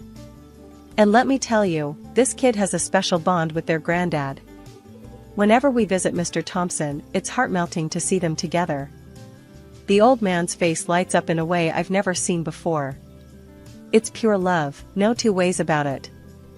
Amidst adjusting to new motherhood and all, I took a giant leap, started my own auditing firm. Yeah, took all that mess and turned it into a mission. Now, I'm out here helping folks straighten out their books, catching mistakes, and stopping fraud before it can even start. It's tough work, but someone's gotta do it. Plus, having gone through what we did with the family company, I've got a personal score to settle with any sort of financial foul play. Walking into Sarah's kitchen felt like stepping into a warm hug. The smell of roasted chicken mingled with laughter and chatter, creating a cozy atmosphere that immediately put me at ease. I was a bit of a hermit, preferring my books and lesson plans over social gatherings, but Sarah had a way of drawing me out of my shell. "Emily, you made it!" Sarah exclaimed, her voice a beacon in the bustling room. She dashed over, enveloping me in a tight hug that squeezed the breath out of me for a second. "Thought you'd bail last minute." I laughed, shaking my head. "And miss your cooking?" "Never." Sarah was the kind of friend everyone needed. Straightforward, with a no-nonsense attitude that was as refreshing as it was intimidating at times. Her husband, Mark, was the quieter counterpart, a gentle giant with a knack for listening that balanced Sarah's fiery spirit perfectly. As guests mingled, sipping on wine and nibbling on appetizers, I noticed a man I hadn't seen before. He stood out, not just because of his sharp suit that screamed "I mean business," but there was an air about him that caught my attention. He was chatting with Mark, but his gaze wandered, eventually locking with mine. "That's Michael," Sarah whispered, sidling up to me. "Quite the catch, huh?" I raised an eyebrow. "And he's here because?" Sarah's grin was mischievous. "Let's just say, I might have played matchmaker tonight." Before I could protest, Sarah was dragging me across the room, my heart hammering in my chest. "Michael, this is Emily, the friend I've been telling you about. Emily, meet Michael, the city's most eligible bachelor." Michael extended his hand, his grip firm but gentle. "Pleasure to meet you, Emily." His voice was smooth, with a confidence that made my knees wobble a bit. "Likewise," I managed to say, hoping my nervousness wasn't too obvious. Dinner was served, and conversations flowed as freely as the wine. Michael was easy to talk to, sharing stories of his travels and business ventures that sounded like they were from another world compared to my quiet life as a teacher. "So, Emily, Sarah tells me you're shaping young minds. That must be rewarding," Michael said, his eyes twinkling with genuine interest. I shrugged, feeling a blush creep up my cheeks. "It's more like herding cats, but yeah, it has its moments." Michael laughed, a sound that made my heart flutter. "I can only imagine. It takes a special kind of person to do what you do." The evening flew by in a blur of laughter and shared stories. As the night wound down, Michael offered to walk me to my car, a gesture I found charmingly old-fashioned. Standing beside my car, the cool night air felt electric between us. "I had a great time tonight, Emily. I was wondering if you'd like to go out sometime, just the two of us?" I hesitated, not used to this kind of attention. That sounds nice, Michael." "Great. I'll call you," he said, his smile sending a wave of warmth through me. "Yeah, I'd like that," I replied, the smile on my face feeling permanent. Driving home, I couldn't shake the feeling that tonight was the start of something new. Little did I know, that dinner at Sarah's wasn't just a simple gathering. Waking up to the chirping birds outside our bedroom window, I stretched, still marveling at the reality of my new life. Married to Michael, living in a house that seemed straight out of a magazine, it was a far cry from my cozy, somewhat cluttered apartment back in the city. The smell of coffee wafted up, pulling me out of bed and downstairs, where Michael was already up, looking every bit the successful businessman, even in his casual morning attire. "Morning, beautiful," he greeted, his smile bright. "Coffee?" "Yeah, thanks," I mumbled, still rubbing the sleep from my eyes. Taking the mug, I sipped the strong brew, letting it chase away the remnants of sleep. "So, what's on the agenda today?" Michael asked, his tone casual as he glanced over his phone. I shrugged. Thought I'd unpack some more boxes, maybe explore the neighborhood a bit. Michael nodded, his attention half on me, half on the emails he was scrolling through. "Sounds good. I've got meetings back to back today, won't be home till late." This had become the norm since we moved in. His presence, once constant and comforting during our courtship, had become more like a guest appearance in our home. I brushed off the nagging feeling of loneliness, chalking it up to the adjustment period of marriage. That evening, when Michael finally came home, I decided to broach the subject. "Hey, can we talk?" I asked as he loosened his tie, looking exhausted. He raised an eyebrow, sitting down on the sofa. "Sure, what's up?" "It's just, I feel like we're ships passing in the night lately. I miss us," I admitted, feeling a lump in my throat. Michael sighed, running a hand through his hair. You know how it is. The business, it's demanding. I'm doing this for us." "I know, I do. But maybe we could set aside some time, just for us? A date night or something?" I suggested, hopeful. He looked at me for a long moment before nodding. "You're right. I'm sorry, Let's do that. How about Friday night? Dinner at that Italian place you love?" A smile broke through my worries. "I'd like that." As we settled into a comfortable silence, me curled up with a book and Michael with his laptop, I couldn't help but feel that this was just a hurdle we'd overcome together. After our quiet moment of reconciliation, the days started to blend into one another. Michael tried to make time for us, scheduling those promised date nights, but his phone was always buzzing, pulling him back into the world of work. I found solace in setting up our home, making it ours, filling it with warmth and love, hoping it would bridge the gap that his absence created. One evening, as we sat on the back porch watching the sunset, a rare moment when his phone was silent, I decided it was the right time to bring up the topic that had been weighing on my heart. "Michael, have you thought about us having kids?" I ventured, my voice shaky with nerves. He looked at me, surprise flickering across his face, before it settled into a contemplative frown. Kids? You know how chaotic things are right now. I barely see you as it is. Bringing a kid into this, we're just not ready. I felt a sting at his words, a mix of disappointment and frustration. But we won't ever be ready. There's never a perfect time. I thought. I mean, we talked about this before. Michael let out a heavy sigh, running his hands through his hair. I know we did. But things are different now. The business is at a critical point, and we're just not in the right place for this, His words felt like a punch to the gut, leaving me winded. It wasn't the response I hoped for, and it hurt more than I expected. So, what? We just keep waiting? Until when? Until it's too late? Come on, don't be like that. It's not about putting it off indefinitely.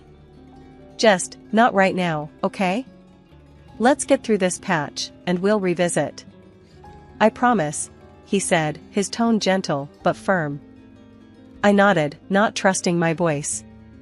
The conversation had not gone as I hoped, leaving a heavy silence between us. As the night drew in, the gap between us felt wider than ever. 2 years flew by, and the change in Michael was like night turning into day, only in reverse. He was always at the office, buried in work, leaving me alone in our big, silent house. I found myself diving into my teaching, taking on extra classes, even snagged a part-time job to fill the echoing quiet of my days and nights. Michael? When he did show up, it was like living with a storm cloud. Parked in front of the TV, a beer in hand, he'd throw out comments about how I looked, how the dinner tasted like cardboard, or how the house wasn't up to his standards. It was nonsense, all of it. I kept our home spotless, cooked meals that would make a chef nod in approval, and as for my looks, I hadn't let myself go. But the way Michael went on, you'd think I'd given up on everything. Deep down, I knew this wasn't about me, or how clean the house was. My gut told me there was someone else, that his late nights were more about who he was with than what he was doing. I've seen enough shifty glances in my time, taught enough kids to know when someone's hiding something. One evening, I couldn't take the charade any longer. Michael staggered in late, more booze on his breath than words in his hello. I was waiting for him, my mind made up. We need to talk, I said, cutting right to the chase as he flopped down on the couch. About? He didn't even look up, just flicked through the channels on the TV. Us. This. I gestured between us, the vast distance, despite the few feet. I can't do this anymore, Michael. I'm thinking, we should get a divorce. Finally, he looked at me, his eyes narrowing. Divorce? Are you out of your mind? Do you know what that would do to my reputation? Your reputation? I couldn't believe my ears. Is that all you care about? What about us? What about how unhappy I am? Michael scoffed, taking a swig from the bottle he'd brought in with him. You're being dramatic. It's not that bad. Not that bad? I was fuming now. Michael, you're never here. And when you are, all you do is complain and drink. That's not a marriage. I don't even know what that is. He stood up then, his expression hardening. We're not getting a divorce. End of discussion. I won't have people talking, saying I couldn't keep my wife happy.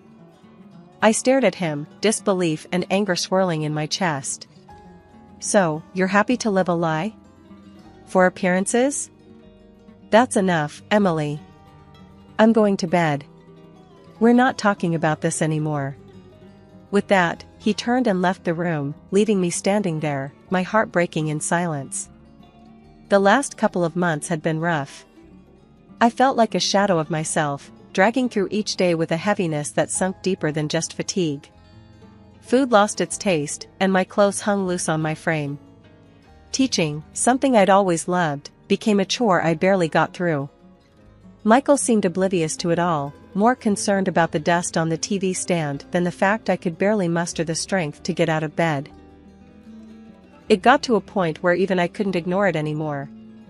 Something was off, and it wasn't just the blues. Dragging myself to the doctor's office felt like climbing a mountain, but I needed answers. Sitting in that sterile room, when the doctor told me I was pregnant, it was like a jolt of electricity. Happiness, fear, confusion, it all hit me at once. But through that storm of emotions, one thing stood clear: I wanted this baby, even if it meant going it alone. Telling Michael should have been a moment we shared, but given the state of things, I was dreading his reaction. My fears weren't unfounded. When I finally mustered the courage to tell him, his reaction was like a slap in the face. Pregnant? His voice was a mix of disbelief and anger. You want to bring a kid into this mess?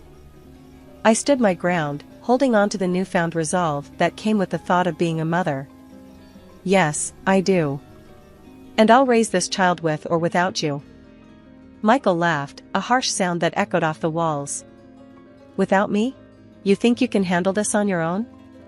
You're not exactly young, Emily. His words stung, but I was beyond caring about his opinions. I am fully capable of raising this child. It's clear you don't want any part in this, so maybe it's best if you leave. That set him off. Michael was furious, his words a venomous stream I refused to absorb. He stormed out, and the silence he left behind was a relief compared to his presence. 3 days passed without a word from him. I was alone, truly alone, with a life growing inside me and a marriage crumbling around me. I couldn't understand how we got here, how the man I married became a stranger, how our plans for a family turned into a battleground. My mind was a jumble of thoughts, worries about the future pressing down on me. That's when I stumbled upon something that turned my already upside-down world completely inside out. Late one evening, while scrolling through my phone, trying to distract myself from the loneliness, I noticed a message request on Facebook. It was from someone I didn't know, a woman. Curiosity got the better of me, and I opened it, my heart sinking as I read her words. The message was brief, but clear. She claimed to be in love with Michael, telling me to let him go, because he didn't love me anymore. My initial reaction was disbelief, followed by a bitter laugh. Of course, there was someone else. The late nights, the detachment, it all made sense now. But seeing it in black and white was a slap I wasn't prepared for. Fury and hurt swirled inside me, urging me to do something, anything. So, I did what any self-respecting, scorned woman would do. I went to her profile. There, smiling back at me from the glowing screen, were pictures of Michael and her, cozy and smiling, a stark contrast to the coldness I'd been living with. I felt sick, my hands trembling as I put the phone down. It was one thing to suspect, another to have it confirmed so blatantly. I needed to confront Michael, to hear him admit it. But first, I needed support. Staring at my phone, the message from Michael's mistress still burning bright on the screen, I felt a surge of disgust and betrayal so intense it was like a physical blow. My hands shook with a mix of rage and heartache. Without thinking, I dialed Anna, my sister, needing someone to anchor me in this storm. Anna. I choked out the moment she answered, my voice a whirlwind of emotions. He's been cheating. There's someone else, and she had the nerve to message me. Anna's voice came through, sharp and clear, laced with anger on my behalf. That lowlife. Are you okay? What are you going to do? I'm done, Anna. I'm filing for a divorce. I can't do this anymore. Not only that, I'll make sure he pays for this, compensation for his cheating and alimony for the baby. I said, my voice growing stronger with each word, my resolve hardening. Before Anna could reply, a shadow fell over me. Michael had entered the room, his face a mask of fury and shock. Without a word, he snatched the phone from my hands, ending the call. Filing for divorce, huh? And you think I'm going to just roll over and accept that? He spat out, his voice laced with disdain. I don't care what you accept. You've made your bed, and now you're going to lie in it. I want nothing to do with you. I shot back, my heart pounding in my chest. Michael sneered, a cruel smile twisting his lips. I'm not marrying her, Emily. It was just an affair. And you think I'll give you a divorce? Pay you alimony? He laughed, the sound bitter and cold. I won't let you drag my name through the mud. And I sure as hell won't be paying for a kid that might not even be mine. His words were like daggers, but I stood my ground. You don't have a choice. I'll go through the courts if I have to. You think you can live this double life, juggling your wife and your mistress, without any consequences? You're wrong. Michael's anger seemed to boil over at that. You have no idea what you're getting into. I won't let you ruin me, he hissed, his face inches from mine. I'm not the one who ruined us, Michael. You did that all on your own. And now you're going to face the consequences, I said, my voice steady despite the storm of emotions raging inside me. The words Michael spat out about not wanting the baby and his refusal to leave his double life behind hit me hard. I was reeling from his coldness, his outright cynicism. In that moment, my decision was made, I was leaving. But as I turned to grab my things, a sharp pain cut through my stomach, so intense it ripped a scream from my throat. Michael, call an ambulance. I gasped, doubled over in pain, clutching at my belly. He looked at me, annoyance flickering in his eyes, before being replaced by a reluctant sense of responsibility. I'll drive you, he muttered, clearly irritated by the inconvenience. It was pouring outside, the kind of relentless rain that blurred the world into a watery haze. I struggled to the car, each movement a burst of agony. Michael drove, silent and tense, as we navigated the slick country roads. Then, horror struck, a warm rush of blood, a crimson stain spreading over my clothes and onto the car seat. Michael! I cried out, terror seizing me. There's so much blood. His reaction was a mixture of anger and disgust. Get out! He barked, pulling over with a screech. You're ruining the upholstery. In disbelief and pain, I somehow managed to get out of the car, expecting I don't know what. Help, maybe? But Michael just drove off, leaving me there alone, in pain and bleeding on the side of the road. I don't know how long I was there before darkness swallowed me whole. When I woke up, the sterile white of a hospital room greeted me, and my sister, Anna, was there, her face etched with worry and relief. Emily, thank God, she breathed out, squeezing my hand. I found you on the road. I was so scared when our call dropped, and I came looking for you. The pain had dulled to a throb, overshadowed by a heavy sense of loss. The baby? I whispered, fearing the answer. Anna's eyes filled with tears. I'm so sorry, Em. They couldn't save the pregnancy. Grief washed over me, a tidal wave of sorrow for the life that would never be. Amidst the pain, Anna shared that Michael had been in an accident too, found not far from where she'd found me.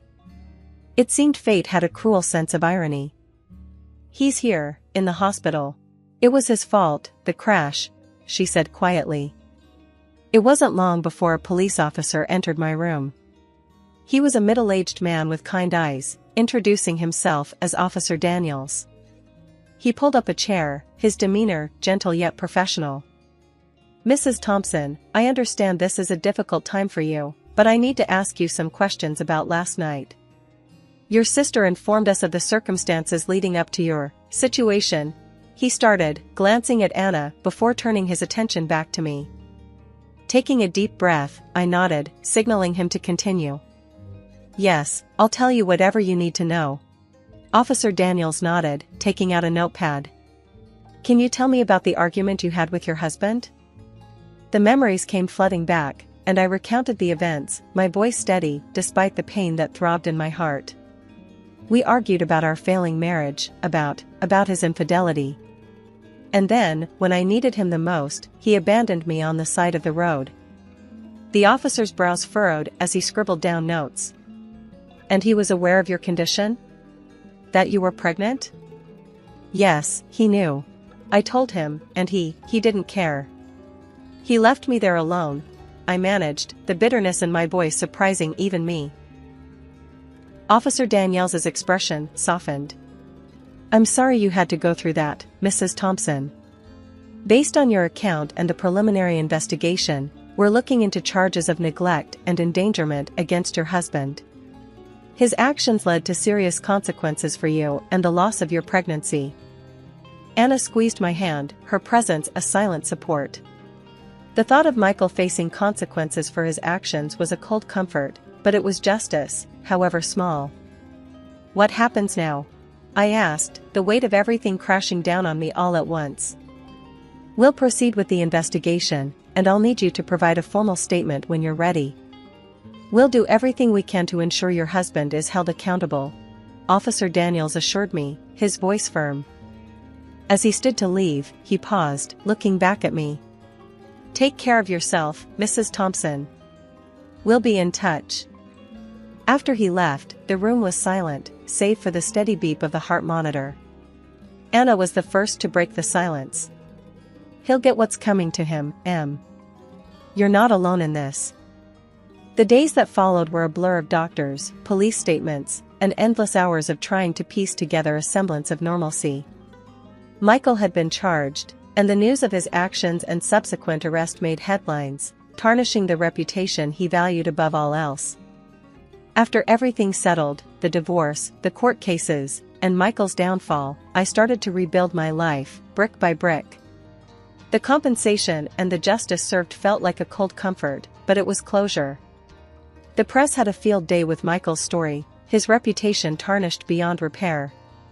He lost his job, his status, and his ability to charm his way through life. As for me, I took it as a sign to start fresh. I found a quaint apartment not too far from the school, a place filled with light and hope, a stark contrast to the shadows of my past. Returning to teaching felt like coming home, the smiles and laughter of my students a balm to my soul. One afternoon, as I was tidying up my classroom, Marie, a fellow teacher and friend, popped her head in. Hey, Emily, you heading out soon? Yeah, just finishing up here, I replied, stacking some papers. She leaned against the doorframe, her expression serious. You know, we're all really glad you're back. The kids missed you. Hell, we all did. I smiled, touched by her words. Thanks, Marie. It feels good to be back. Feels like I'm finally moving forward, you know? Marie nodded, understanding. You've been through so much, Emily. But you're one of the strongest people I know. You've got this whole new chapter ahead of you now. I chuckled, the idea of a new chapter still feeling a bit surreal. Yeah, a new chapter. Just gotta make sure it's a good one, right? Exactly, she agreed with a grin. And hey, who knows? Maybe there's a new love story in there too. When you're ready, of course. The thought had crossed my mind, the possibility of opening my heart again. But I knew if that chapter were ever to be written, I'd approach it with more caution, more wisdom. I'll take my time with that one, I said, my voice steady. But for now, my heart's full enough with these kids and getting my life back on track. Marie nodded, pushing off from the doorframe. Well, just know we've got your back, Emily. Through thick and thin. As she left, her words lingered in the air, a reminder of the support system I had around me. My journey hadn't been easy, and the scars would always be a part of me. But as I looked out at the empty classroom, filled with the echoes of laughter and learning, I felt a sense of peace. My name's Elise, and my story isn't one of those fairy tales you're used to hearing. My dad was the king of his castle, and we were just living in it. My mom, she was more like the silent enforcer, backing up every one of Dad's rules with a nod and a look that could freeze you in place. Then there was my sister, Anna. She was older by a couple of years and had always been the rebel, trying to push the boundaries, but even she couldn't break the iron will of our father. Our home life? It was a series of do's and don'ts. Don't talk back. Do as you're told. Don't stay out late. Do your chores. The list went on and on. It wasn't just the rules, it was the cold way they were enforced. Love and warmth were scarce, replaced by a rigid discipline that stifled us. One day, Anna got caught up in a teenage dream.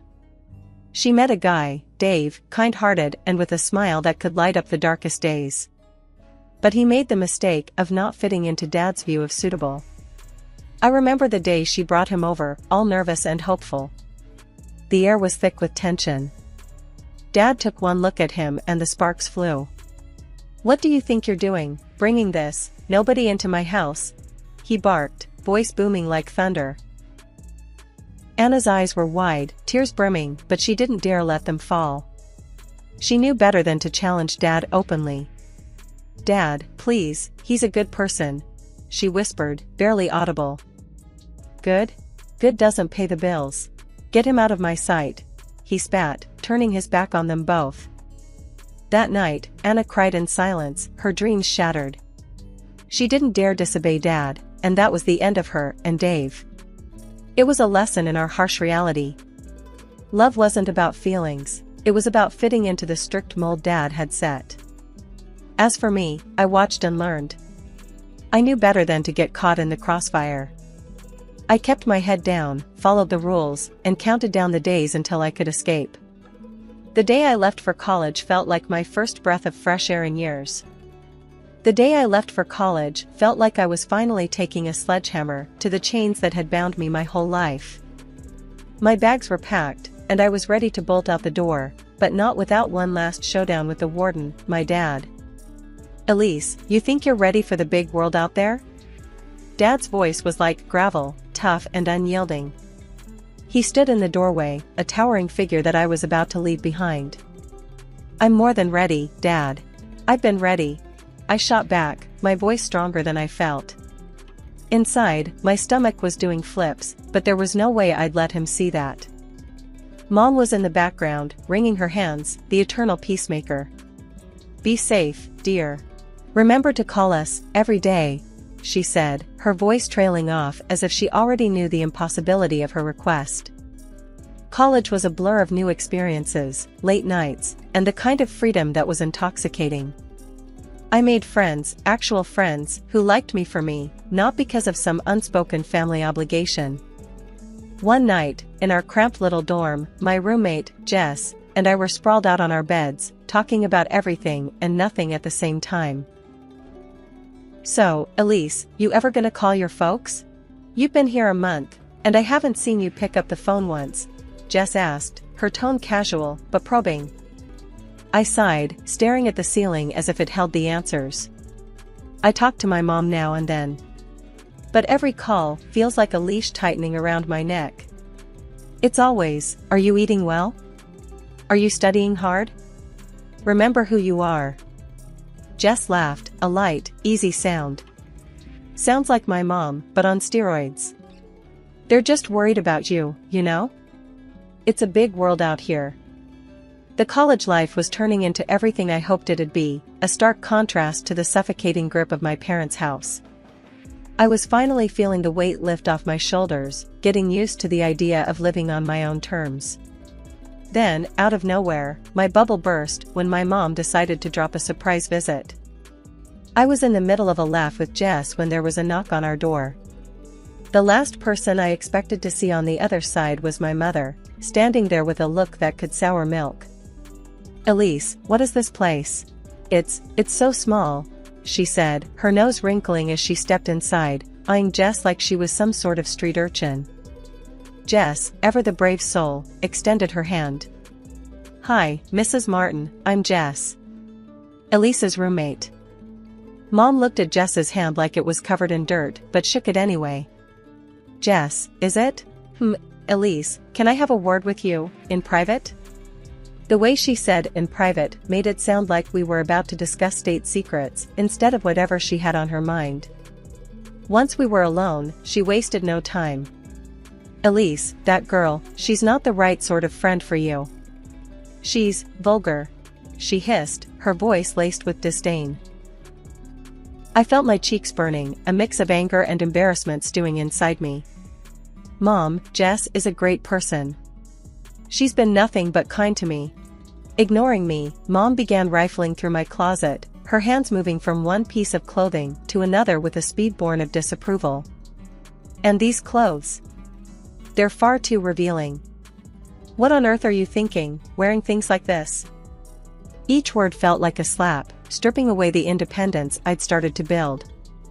I wanted to scream, to tell her to stop, but the words wouldn't come. All I could do was stand there, silently fuming and fighting back tears. After what felt like an eternity, Mom left, leaving a trail of silence in her wake. I collapsed on the bed, the dam finally breaking as tears streamed down my face. Jess came in soon after, sitting beside me without a word. She handed me a tissue and waited for the storm to pass. "Elise, screw what your mom thinks, okay? You're awesome, and if wearing a tank top is the biggest of your sins, then you're practically a saint," Jess said, her voice a mix of anger and comfort. "You're your own person, Elise. Don't forget that." Her words, simple and straightforward, were like a beacon in the fog. Jess was right. I was my own person, and it was high time I started living like one. After college, I landed a job in a big company known for its semi-finished meat products. The boss, Michael, was this young guy, grandson of the founder. Kind of hot, if I'm being honest, but in a "I've got my life together" kind of way, which was intimidating and attractive all at once. One day, he called me into his office. My heart was racing, thinking I'd messed up a report or something. "Elise, can you come in here for a second?" His voice was calm but carried across the sales floor like he was announcing the next big product launch. I walked in, trying to look confident but probably failing miserably. "Yes, Michael?" He was leaning back in his chair, reports scattered across his desk. "I've been reviewing your work. You've got an eye for detail. Impressive," he said, his eyes not leaving the papers. I didn't know where to look. Was this a compliment or the prelude to a "but"? "Thank you, I try my best," I managed to say, feeling my face heat up. "No, thank you. It's refreshing to see someone take their work seriously around here. Keep it up," he said, finally looking up with a smile that made my knees weak. Fast forward a few months, Michael got transferred to another department. We barely saw each other, which was probably for the best. I mean, dating your boss? That's a recipe for disaster, right? Then, as fate would have it, we bumped into each other at the supermarket. I was inspecting some sad-looking avocados when I heard his voice. "Finding anything good?" I turned around, and there he was, casually dressed, which was a stark contrast to the suits I was used to seeing him in. "Michael. Hi. Just, trying to decide if these avocados are worth it," I stammered, feeling like a complete idiot. He laughed, a sound that was way too charming. "Let me give you a tip. This one," he picked up an avocado, "is perfect. See? Firm, but not too hard." We ended up talking more about fruits and vegetables than I ever thought possible. One thing led to another, and we found ourselves having dinner together. It was casual, easy conversation that felt like we were just two people getting to know each other, not an employee and her boss. After that night, things changed. We started seeing each other outside of work, keeping it on the down low, of course. It was nice, comfortable. But I couldn't shake off the fear of what my parents would think, so I kept it a secret from them. A year flew by with Michael, each day feeling like a step further away from my old life and closer to something that was entirely ours. One chilly evening in November, Michael took me out for what I thought was just another date night. We ended up at this quaint little spot downtown that had the best view of the city. It was more romantic than our usual hangouts, and I should have guessed something was up. As we sat there, looking over the city lights, he got all serious, which wasn't like him. "Elise, these past months with you have been incredible. You've shown me what it really means to be in love," he started, his voice steady, but I could tell he was nervous. I was caught off guard. "Michael, what's going on?" My heart started racing, not sure what to expect. He took a deep breath, reached into his pocket, and before I knew it, he was down on one knee, holding the most beautiful ring I'd ever seen. "Elise, will you marry me?" My heart stopped. This was it, the moment I'd dreamed about but never really thought would happen, at least not under these circumstances. "Yes, Michael, a million times yes," I managed to say, tears of joy blurring my vision. The euphoria of our engagement was overwhelming, but it was short-lived. The thought of telling my parents loomed over us like a dark cloud. I knew I couldn't keep this a secret forever. The fear of their reaction was paralyzing, but Michael was supportive, encouraging even. "We should tell them, Elise. It's the right thing to do," he said one night as we were discussing, more like avoiding, the subject. The day we decided to tell my parents, my stomach was in knots. We drove to their house, the silence in the car heavy with unsaid fears and unasked questions. Sitting across from my parents in the living room felt like being in a courtroom, waiting for the judge's final verdict. "Mom, Dad, we have something to tell you. Michael and we're engaged," I blurted out, not trusting myself to build up to it gently. First, there was shock, then a frosty sort of acceptance once they learned Michael wasn't just some guy, but a guy with a hefty bank account. The real drama unfolded when Mom started laying out her grand plan for the wedding. "We need to have it in the church, with all the trimmings.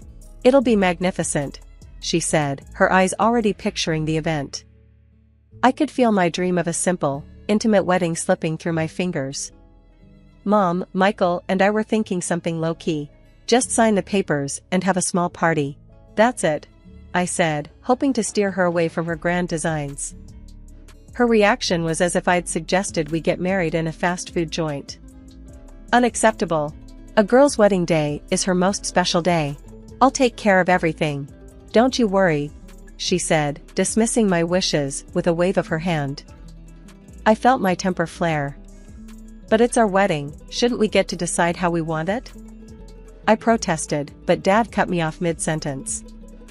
If you don't do it this way, you might as well not do it at all. No blessing from us, he said, his tone final, leaving no room for argument. Michael had been quiet up till now, trying to keep the peace. But even he seemed to falter under the weight of their expectations. Maybe we should just go along with it, Elise, he whispered to me, a hint of defeat in his voice. I couldn't believe my ears. Betrayal stung me, sharp and unexpected, from the man I'd just agreed to marry. My parents, seeing his compliance, practically beamed with victory. The ride back from their place was heavy with my disappointment. But as soon as we were alone, Michael took my hands in his. Listen, Elise, I only said that to calm things down. We're not doing it their way. We're doing it our way, okay? Let them think what they want for now, he said, his voice firm, his eyes telling me he meant every word. I was in the middle of discussing cake flavors over the phone with Michael when the doorbell rang. The moment I opened the box, my heart sank. It was for me, a wedding dress. But not just any dress. It was the epitome of what I never wanted in a wedding gown. Layers upon layers of tulle, a bodice that looked more like armor, and a train that seemed long enough to cover a football field. It was horrendous. Staring in disbelief, I called Michael back, panic edging my voice. You won't believe this. My mom sent over a wedding dress. It's like a cake topper from the 80s got turned into a dress. Michael's laugh did little to soothe my rising hysteria. Maybe it's not that bad? Try it on? Try it on? Michael, this thing has its own zip code. It's a disaster. I shot back, the image of me drowning in layers of lace burning in my mind. Before I could spiral further, I decided to confront my mom. Dialing with trembling fingers, I braced myself for the inevitable showdown. Mom, why did you send me a wedding dress? We talked about this. Michael and I are doing things our way, I said, trying to keep my voice steady. There was a pause on the other end, and then, Elise, darling, that dress is a masterpiece. It's what every girl dreams of. You'll thank me. A masterpiece? Mom, it's not me. It's not us. We want simple, remember? My patience was thinning, each word a struggle to maintain civility. Simple is for table settings, not weddings. You'll wear it, and you'll look beautiful, she retorted, her voice leaving no room for argument.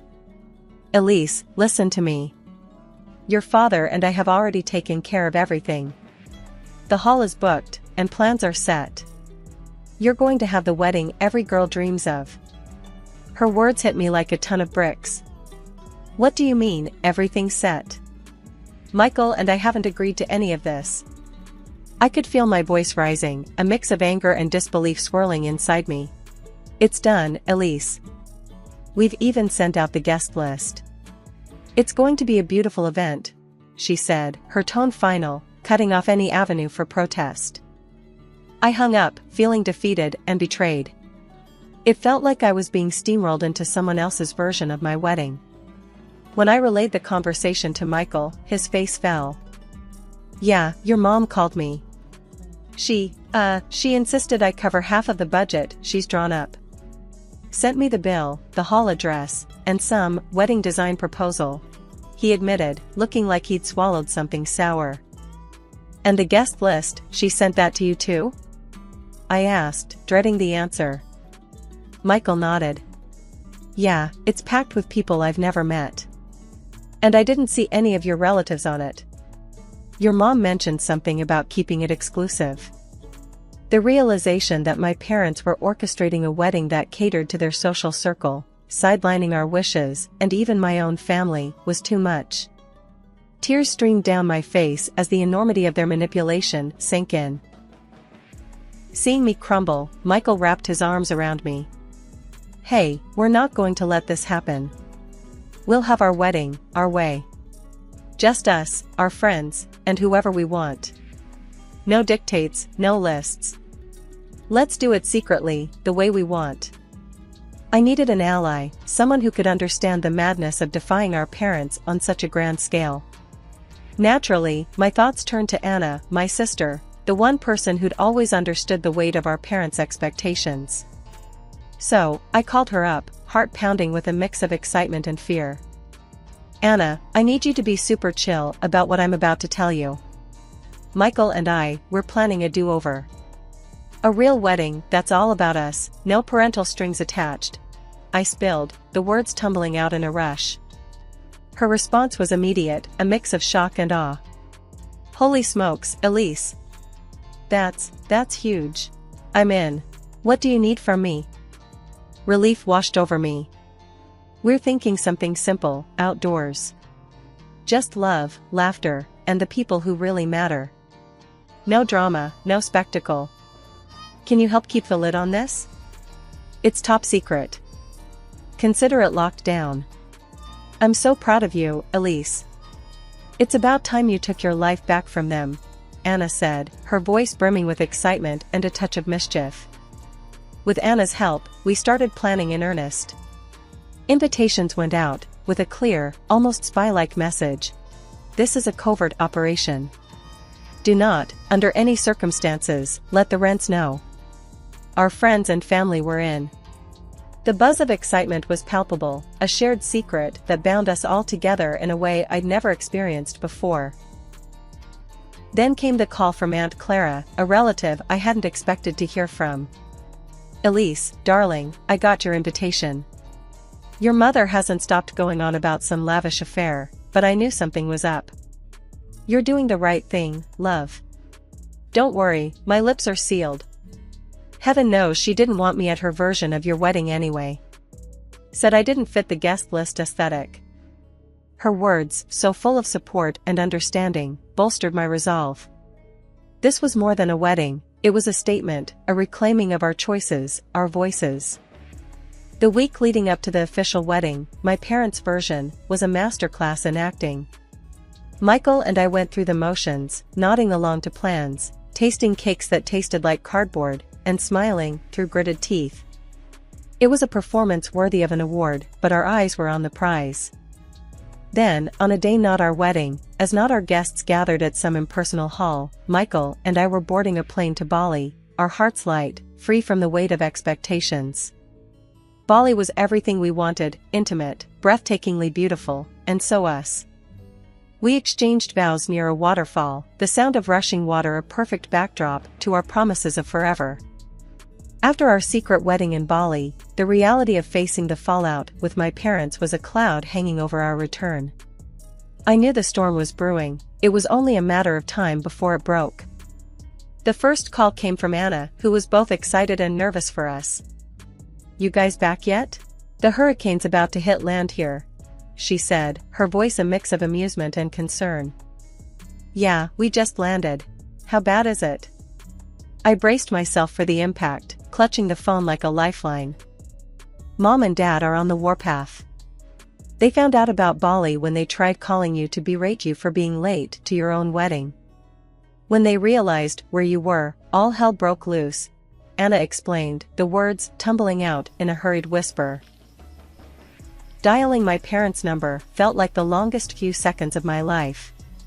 The phone rang twice before my mom's voice came through, icy and sharp.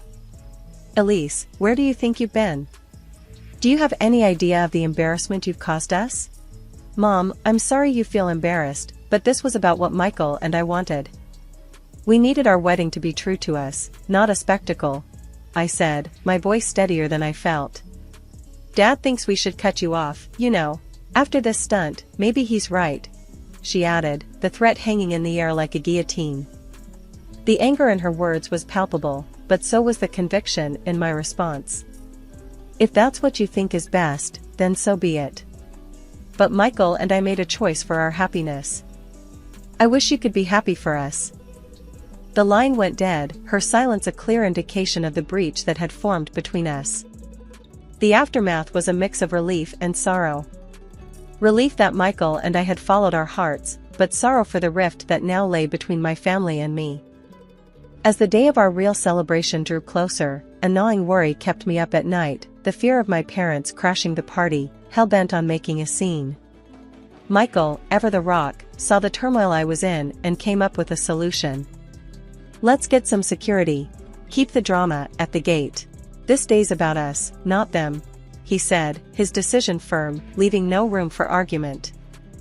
The day of the party was nothing short of magical.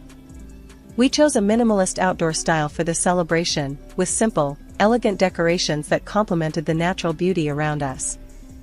As dusk fell, electric garlands lit up the venue, casting a warm glow over the faces of our friends and relatives. It was like something out of a dream. Standing beside Michael, both of us dressed to the nines, I felt a surge of happiness so intense it was almost overwhelming.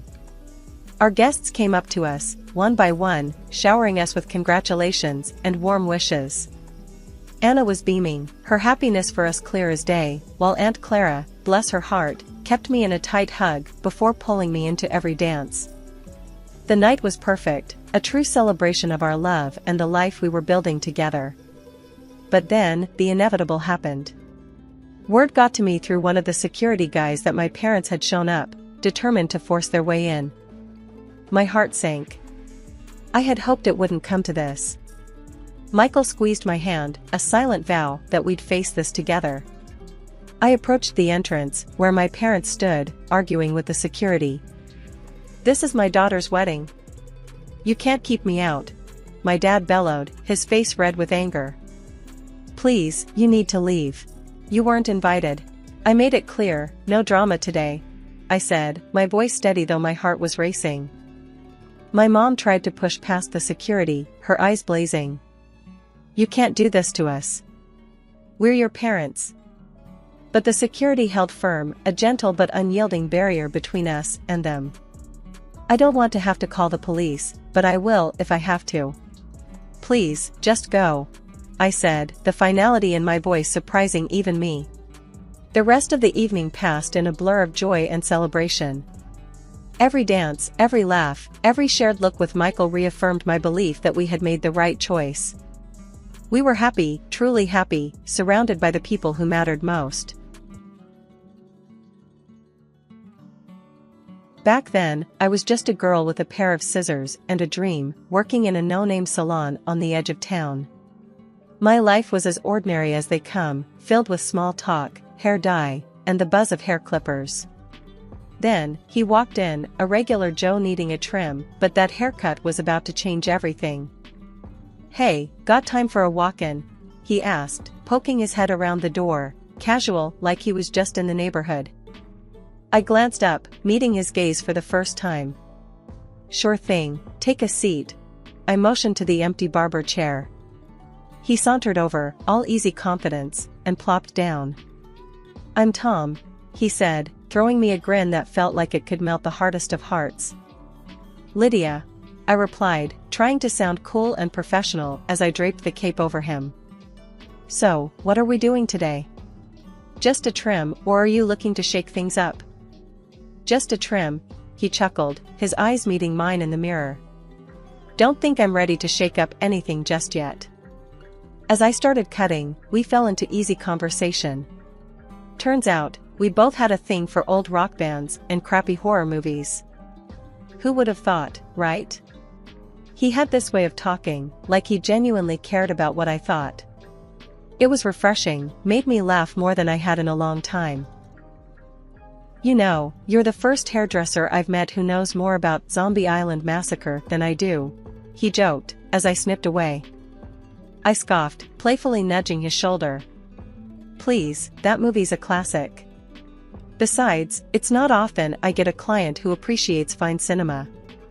He laughed, that sound filling the small space between us, and I couldn't help but join in. By the time I was done with his hair, it felt like we'd known each other for years instead of minutes.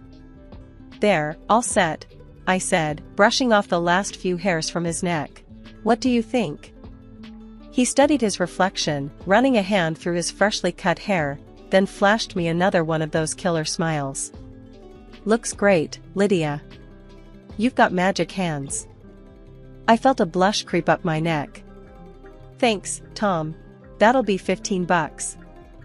He handed over the money, his fingers brushing mine for a split second. How about I take you out for a drink to say thanks? There's this dive bar around the corner, nothing fancy, but it's got character. I hesitated, not because I didn't want to go, but because it felt like stepping into uncharted territory. I don't know. Come on, he coaxed, his eyes twinkling with a mix of challenge and something softer. When was the last time you did something spontaneous? That night at the bar, Tom and I talked about everything under the sun, from our dreams to our favorite pizza toppings. Our casual dates quickly turned into something more. Nights out at the dive bar became cozy evenings in, cooking dinner together or binging on those crappy horror movies we both loved. Our banter was easy, full of laughs and those tough, no bullshit conversations that only made us closer. Lydia, I think this is it for me, Tom declared one evening, his usual playful tone replaced by something deeper, more serious. His sincerity took my breath away. Tom, me too. I've never been this happy. Not long after, we decided to tie the knot. A couple of years down the line, our son, Alex, came into the world, making our small family feel complete. Watching Tom become a father was like falling in love with him all over again. Raising Alex was a wild ride, filled with laughter, late-night feeds, and learning on the fly. Tom and we were figuring it out as we went, leaning on each other through the sleepless nights and the baby milestones. Our little apartment was always a mess, toys everywhere, but it was our mess, our perfect little chaos. Lydia, have you seen my socks? Tom would holler from the bedroom over the sound of Alex's giggles as I chased him around the living room. In the drawer where they always are, I'd shout back, trying not to trip over the myriad of toys strewn across the floor. Life was good, simple but good. As Alex grew, so did our family dynamic. He was this bright, curious kid with a wild imagination and an even wilder energy level. Keeping up with him was a full-time job, but Tom and we tag-teamed it like pros. 30 years have passed at such a pleasantly insane pace. Then came the day Sarah walked into my salon. She was a breath of fresh air, with her easy smile and her way of making you feel like you'd been friends for years. As she sat in my chair, pouring her heart out about her recent breakup, I found myself genuinely caring about this girl, her story touching something in me. Men are trash, she huffed, a fire in her eyes as she recounted her tale of woe. I couldn't help but laugh, snipping away at her hair. Not all of them, surely. I got lucky with mine, but it took a few frogs to find my prince. She smiled at that, a real smile that reached her eyes. You give me hope, Lydia.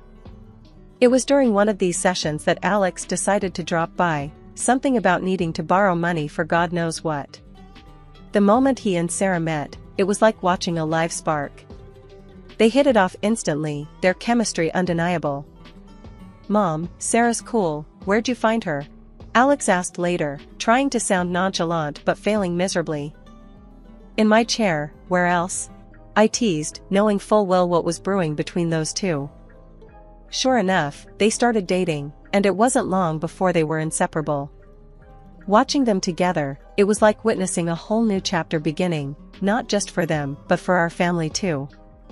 Their whirlwind romance led them down the aisle in no time, and Tom and I found ourselves welcoming Sarah into the family with open arms. "Dad, I'm gonna marry her," Alex announced one day, a serious look on his face. Tom clapped him on the back, a broad smile spreading across his face. "You've got my blessing, son. Just make sure you're ready for the wild ride that is marriage." And what a ride it was. Their wedding was a simple affair, much like ours had been, but it was perfect. There was laughter, dancing, and an overwhelming sense of joy that filled the air. "Welcome to the family, Sarah," I said, pulling her into a hug. "You're stuck with us now, for better or worse." She laughed, hugging me back. "Wouldn't have it any other way, Lydia." Our family gatherings became the highlight of our weeks, filled with good food, great company, and the inevitable stories of Alex trying to impress Sarah with his not-so-impressive cooking skills. "Mom, tell Sarah about the time I made that 3-course meal," Alex would say, puffing out his chest with pride. I'd exchange a knowing look with Sarah, then dive into the tale, embellishing here and there for comedic effect. Well, the fire department only had to come once, so I'd say it was a success. Everyone would burst into laughter, the sound and melody that filled our home with warmth and happiness. Life has a way of throwing curveballs, and ours came hurtling out of left field. Tom, my rock, the guy who'd been by my side through thick and thin, started acting off. It was little things at first, staying late at work, business trips that seemed to pop up out of nowhere. "Tom, you're working late again?" I'd ask, phone cradled between my ear and shoulder as I tried to juggle dinner prep. "Yeah, babe, big project. You know how it is." His voice came through, tired but edged with something I couldn't quite place. I did know, or at least I thought I did. But then the late nights started stacking up, becoming more the rule than the exception. And the gym? Tom hadn't stepped foot in one since I'd known him, and suddenly he's all about fitness, talking about getting in shape like it was his new religion. One evening, as he laced up his sneakers, I couldn't hold back my curiosity. "Since when do you care about hitting the gym?" He chuckled, a sound that used to warm me but now felt like it was skating over something colder. "What, can't a guy want to look good for his wife?" His words should have soothed me, but they didn't. There was a gap between us that words couldn't bridge anymore. Then there was Sarah, our son's wife, who'd been like a daughter to us. She was in on these family dinners, laughing and joking, yet I noticed she'd started spending more time on her phone, smiling at texts in a way that seemed off. "Who's keeping you smiling like that?" I asked her one afternoon as we cleared up after lunch. "Just a friend from work, you know how it is," she replied, her gaze darting away from mine a little too quickly. "Yeah, I know how it is," I echoed, a sinking feeling in my stomach. Things came to a head when a friend of mine, Jenna, pulled me aside one day. We were at the market, and out of nowhere, she said, "Lydia, I saw Tom at the hotel downtown, and he wasn't alone." My heart stopped. "What are you talking about, Jenna?" "Tom's been on a business trip." She hesitated, then pulled out her phone, showing me a video. There he was, my Tom, arm around a woman. That alone was a gut punch, but when the woman turned her face towards the camera, the ground slipped away beneath me. It was Sarah. I felt like I was choking, the air too thick to breathe. "This has to be a mistake," I whispered, more to myself than to Jenna. "I wouldn't tell you if I wasn't sure, Lydia," Jenna said, her voice full of sympathy I didn't want or need. I nodded, numb, asking her to send me the video before we parted ways. When I got home, Tom was his usual self, asking about my day with that same distracted air. I looked at him, really looked at him, and saw a stranger where my husband used to be. Everything's fine. I lied smoothly, the words tasting like ash in my mouth. Just the usual day. I needed time to think, to plan, to figure out what the hell I was going to do. Later, alone in our room, I watched the video again. And there it was, the truth I couldn't deny any longer. All of Tom's late nights, his newfound love for the gym, it all made a sickening kind of sense. I sat there, phone in hand, feeling a rage and sorrow I didn't know were possible. Tom, the man I'd spent my life with, and Sarah, who I'd welcomed into our family with open arms, had betrayed me in the most unimaginable way. The days following the revelation felt like walking through a thick fog, each step heavier than the last. But I knew I had to clear the air, for my sake and Alex's. The decision to confront Tom and Sarah together weighed on me like a ton of bricks. My hand shook as I dialed Alex's number, my heart pounding against my ribcage. "Hey, Mom, what's up?" Alex's voice, always so full of life, cut through the silence of the room. I took a deep breath, steadying myself. "Alex, we need to talk. It's important. Can you come over?" There was a brief pause, concern creeping into his tone. "Sure, everything okay?" "We'll talk when you get here, honey," I said, trying to keep my voice even. The wait for Alex to arrive was excruciating. Tom was out, probably with her, leaving me alone with my thoughts and the damning video on my phone. When Alex finally walked through the door, his brows were furrowed in worry. "Mom? You're scaring me. What's going on?" he asked, closing the door behind him. I motioned for him to sit down, my hands trembling as I passed him my phone. "Watch this," I said, the words barely a whisper. Alex's confusion turned to shock, then horror as the video played out. He looked up at me, his eyes searching for an explanation, any explanation that could make this nightmare make sense. "Mom, please tell me this isn't real," he begged, the pain in his voice a mirror of my own. "It's real, Alex. I'm so sorry," I said, my voice breaking. We sat in silence, the weight of betrayal hanging heavy between us. After what felt like an eternity, Alex spoke up, his voice hardened with resolve. "We need to confront them. Together," he said, and I nodded. There was no other way forward. The dinner table was set, a macabre stage for the unraveling of our family. Tom and Sarah arrived together, oblivious to the storm they were about to walk into. Their laughter grated on my nerves, but I kept my composure. "Lydia, this looks wonderful," Sarah said, taking her seat with a smile that didn't reach her eyes. I forced a smile in return, waiting for Alex to signal he was ready. He gave me a subtle nod, and I knew it was time. "Tom, Sarah, we have something to show you," I said, my voice steady despite the turmoil inside me. I played the video, watching their faces closely. Tom's expression crumbled, guilt washing over him. Sarah, on the other hand, looked defiant, even as her facade began to crack. "This is nonsense. It's not what it looks like," Tom stammered, looking from me to Alex, desperate for any sign of belief. "What, are you going to deny it? Even now?" Alex's voice was cold, his anger palpable. Sarah finally spoke up, her voice laced with arrogance. "What? Afraid of a little competition?"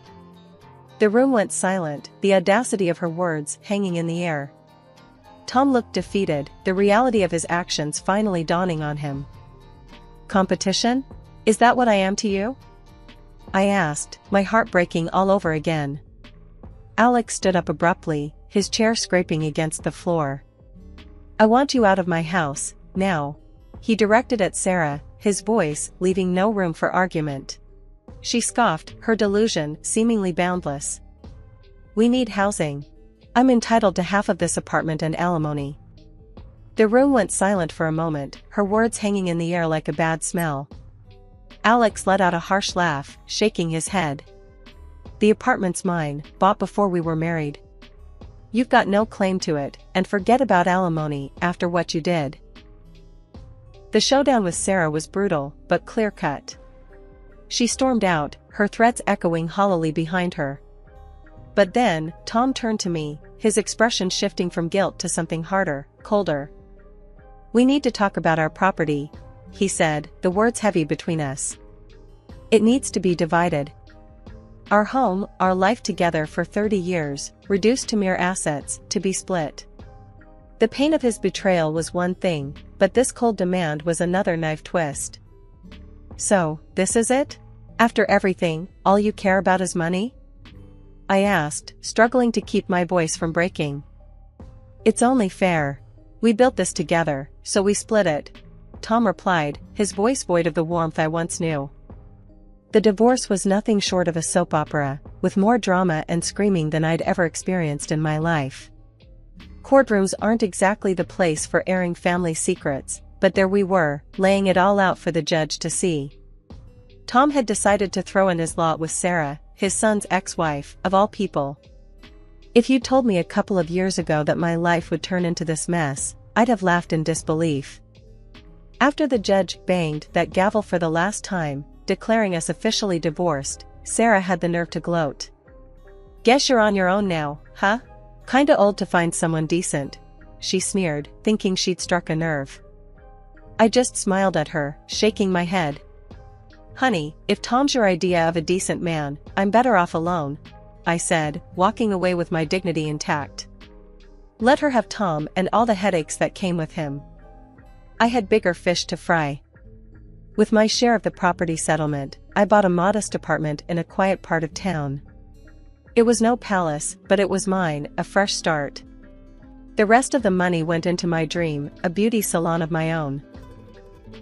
The day I opened the doors to the public, I felt a mix of nerves and pride. "This is it, Mom. You're gonna knock 'em dead," Alex said, hugging me tight before the first customers walked in. And he was right. Word of mouth spread, and before I knew it, Lydia's Oasis was the go-to spot in town. The online reviews raved about the place, and my heart swelled with pride every time I read a new one. Alex's life took a turn for the better, too. He met Emily, a woman as far from Sarah as the moon is from the sun. When they got married, it was a small affair, full of love and laughter, the complete opposite of his first wedding. And then came the twins, my beautiful grandbabies, filling my life with joy I didn't know was missing. "Babysitting duty, Mom. You up for it?" Alex would ask, dropping the twins off so he and Emily could have some much-needed couple time. "Bring it on. These munchkins are no match for Grandma," I'd reply, gearing up for a day filled with games, giggles, and the occasional diaper disaster. Sarah's words from the courthouse echoed in my mind, and I laughed. Old and alone? Far from it. I was surrounded by love, my business was thriving, and my heart was full. I didn't just survive, I flourished. And as for Tom and Sarah, well, let's just say I wished them all the happiness they deserved. That call, it hit me like a freight train out of nowhere. Tom, of all people, with his voice oozing confidence like he was entitled to something from me. "Lydia, you know, that salon of yours. I was thinking, given how well it's doing and all, it's only fair I get a piece of it. After all, wasn't it my money that got it started?" he had the audacity to claim. I felt my blood boil, but managed to keep my cool. "Oh, is that so?" I played along, curiosity getting the better of me. "Why don't we meet and chat about this, Tom? Say, next week?" The call with Alex that followed was a whirlwind of emotion. Can you believe this, Alex? After everything, he still thinks he can squeeze more out of me. Alex was furious on my behalf. "Mom, this is ridiculous. Let's dig up some dirt on him. A private investigator should do the trick." The week that followed was surreal. I was physically at the salon, but my mind was miles away, lost in thought and worry over what Tom was plotting. My staff and regulars could tell something was up. "You all right, Lydia? You seem distracted," they'd say. "Just an old ghost decided to pay a visit," I'd quip back, forcing a smile. But the anxiety gnawed at me, wondering what dirt the investigator would unearth. Finally, the report landed in my hands. The findings were a mix of the expected and the utterly shocking. Tom and Sarah's life wasn't the picture-perfect scene they had been painting. Oh, how the mighty had fallen. I couldn't help but laugh, a deep, guttural sound that surprised even me. With this in my arsenal, I was more than ready to face Tom. Walking into that bustling cafe, my stomach was in knots, but my determination was ironclad. Spotting Tom and his little family setup was like watching a bad soap opera live. He was there, grinning like a Cheshire cat, with Sarah, heavily pregnant, and this young dude introduced as her brother. Right off the bat, the scene was ripe with pretense. Tom wasted no time, launching into his spiel with gusto. "Lydia, so good of you to join us. Look, we're expanding the family," he said, gesturing towards Sarah's belly with a pride that seemed misplaced. "And we got to thinking, what's better for our future than having a stake in your salon? It's booming, and Sarah here, she's got the knack. She's dreaming of her own place." I couldn't help but laugh, not a polite chuckle, but a deep, from-the-gut laugh. "Tom, you're dreaming if you think you're entitled to any part of my salon. But, let's cut to the chase, shall we? You, my dear ex-husband, are not the father of Sarah's baby." The table went dead quiet, the air thick with tension. Tom's smile faltered, confusion etching his features. "Lydia, what the hell are you talking about?" I took my time, pulling out the photos, videos, and the clincher, the medical documents. "This young man," I said, pointing at the so-called brother, "is actually your wife's lover, not her brother. And Tom, about being a dad again, remember our little chickenpox saga?" The doctor was quite clear about the aftermath, infertility. Watching the color drain from Tom's face was, I admit, a guilty pleasure. Sarah's smugness evaporated, replaced by panic, while her brother looked ready to sink through the floor. Tom leaped up, rage contorting his face, turning towards the young man with fire in his eyes. You're dead, mate." The cafe erupted into chaos, patrons scrambling to get a better view, phones out, recording every second. Sarah was shrieking, her brother trying to defend himself, and Tom looking like he wanted to tear the world apart. I stood, my voice cutting through the mayhem. "I've had enough of this circus. You three deserve each other." I didn't wait for a response, didn't look back to see the aftermath of the bomb I'd dropped. Walking out of that cafe, the air never tasted sweeter, the sun never shone brighter. After the cafe showdown, life seemed to pick up speed, barreling towards a future I was eager to meet head-on. One morning, as I unlocked the salon's door, I was greeted by the familiar faces of my staff, each one a key player in my journey to rebuilding my life. "Morning, boss lady. Ready to conquer the day?" Jenny, my top stylist, called out with a grin. I chuckled, flipping the sign to open. "With you lot by my side? Always." The day was a whirlwind of snips and styles, laughter, and gossip, the kind of day that reminded me why I'd fallen in love with this business in the first place. As we were closing up, Alex and Emily stopped by, the twins in tow, their faces smeared with what looked suspiciously like chocolate. "Grandma, look what we made at school today," one of the twins, Mia, exclaimed, holding up a drawing that was more abstract than anything. I crouched down to their level, pulling them into a hug. "This is going straight on the fridge, my little artists." Alex watched us, a soft smile on his face. "You're doing amazing, Mom. I'm proud of you." I stood up, ruffling the twins' hair. "We're doing amazing, Alex. This family, this life, it's more than I could have asked for." That night, as I sat on my balcony, watching the sunset paint the sky in hues of orange and pink, I couldn't help but feel grateful. Grateful for the struggles that had shaped me, for the betrayal that had tested me, and for the love that had seen me through. Tom and Sarah were now just footnotes in my story, a story that was far from over. I had chapters yet to write, adventures yet to embark on, and love yet to give. The dawn of a new day had never felt so sweet, so full of promise. Life wasn't a piece of cake for me, never had been. Growing up in a cramped two-bedroom house with my folks and two younger brothers in a neighborhood that saw more cops than city buses, I knew from the get-go I was meant for something bigger, something better. My name is Anna, and this is my tale, raw and uncut. My parents, bless their souls, worked their fingers to the bone, juggling multiple jobs, just to keep us fed and the lights on. But no matter how hard they toiled, the shadow of poverty clung to us like a stubborn stain.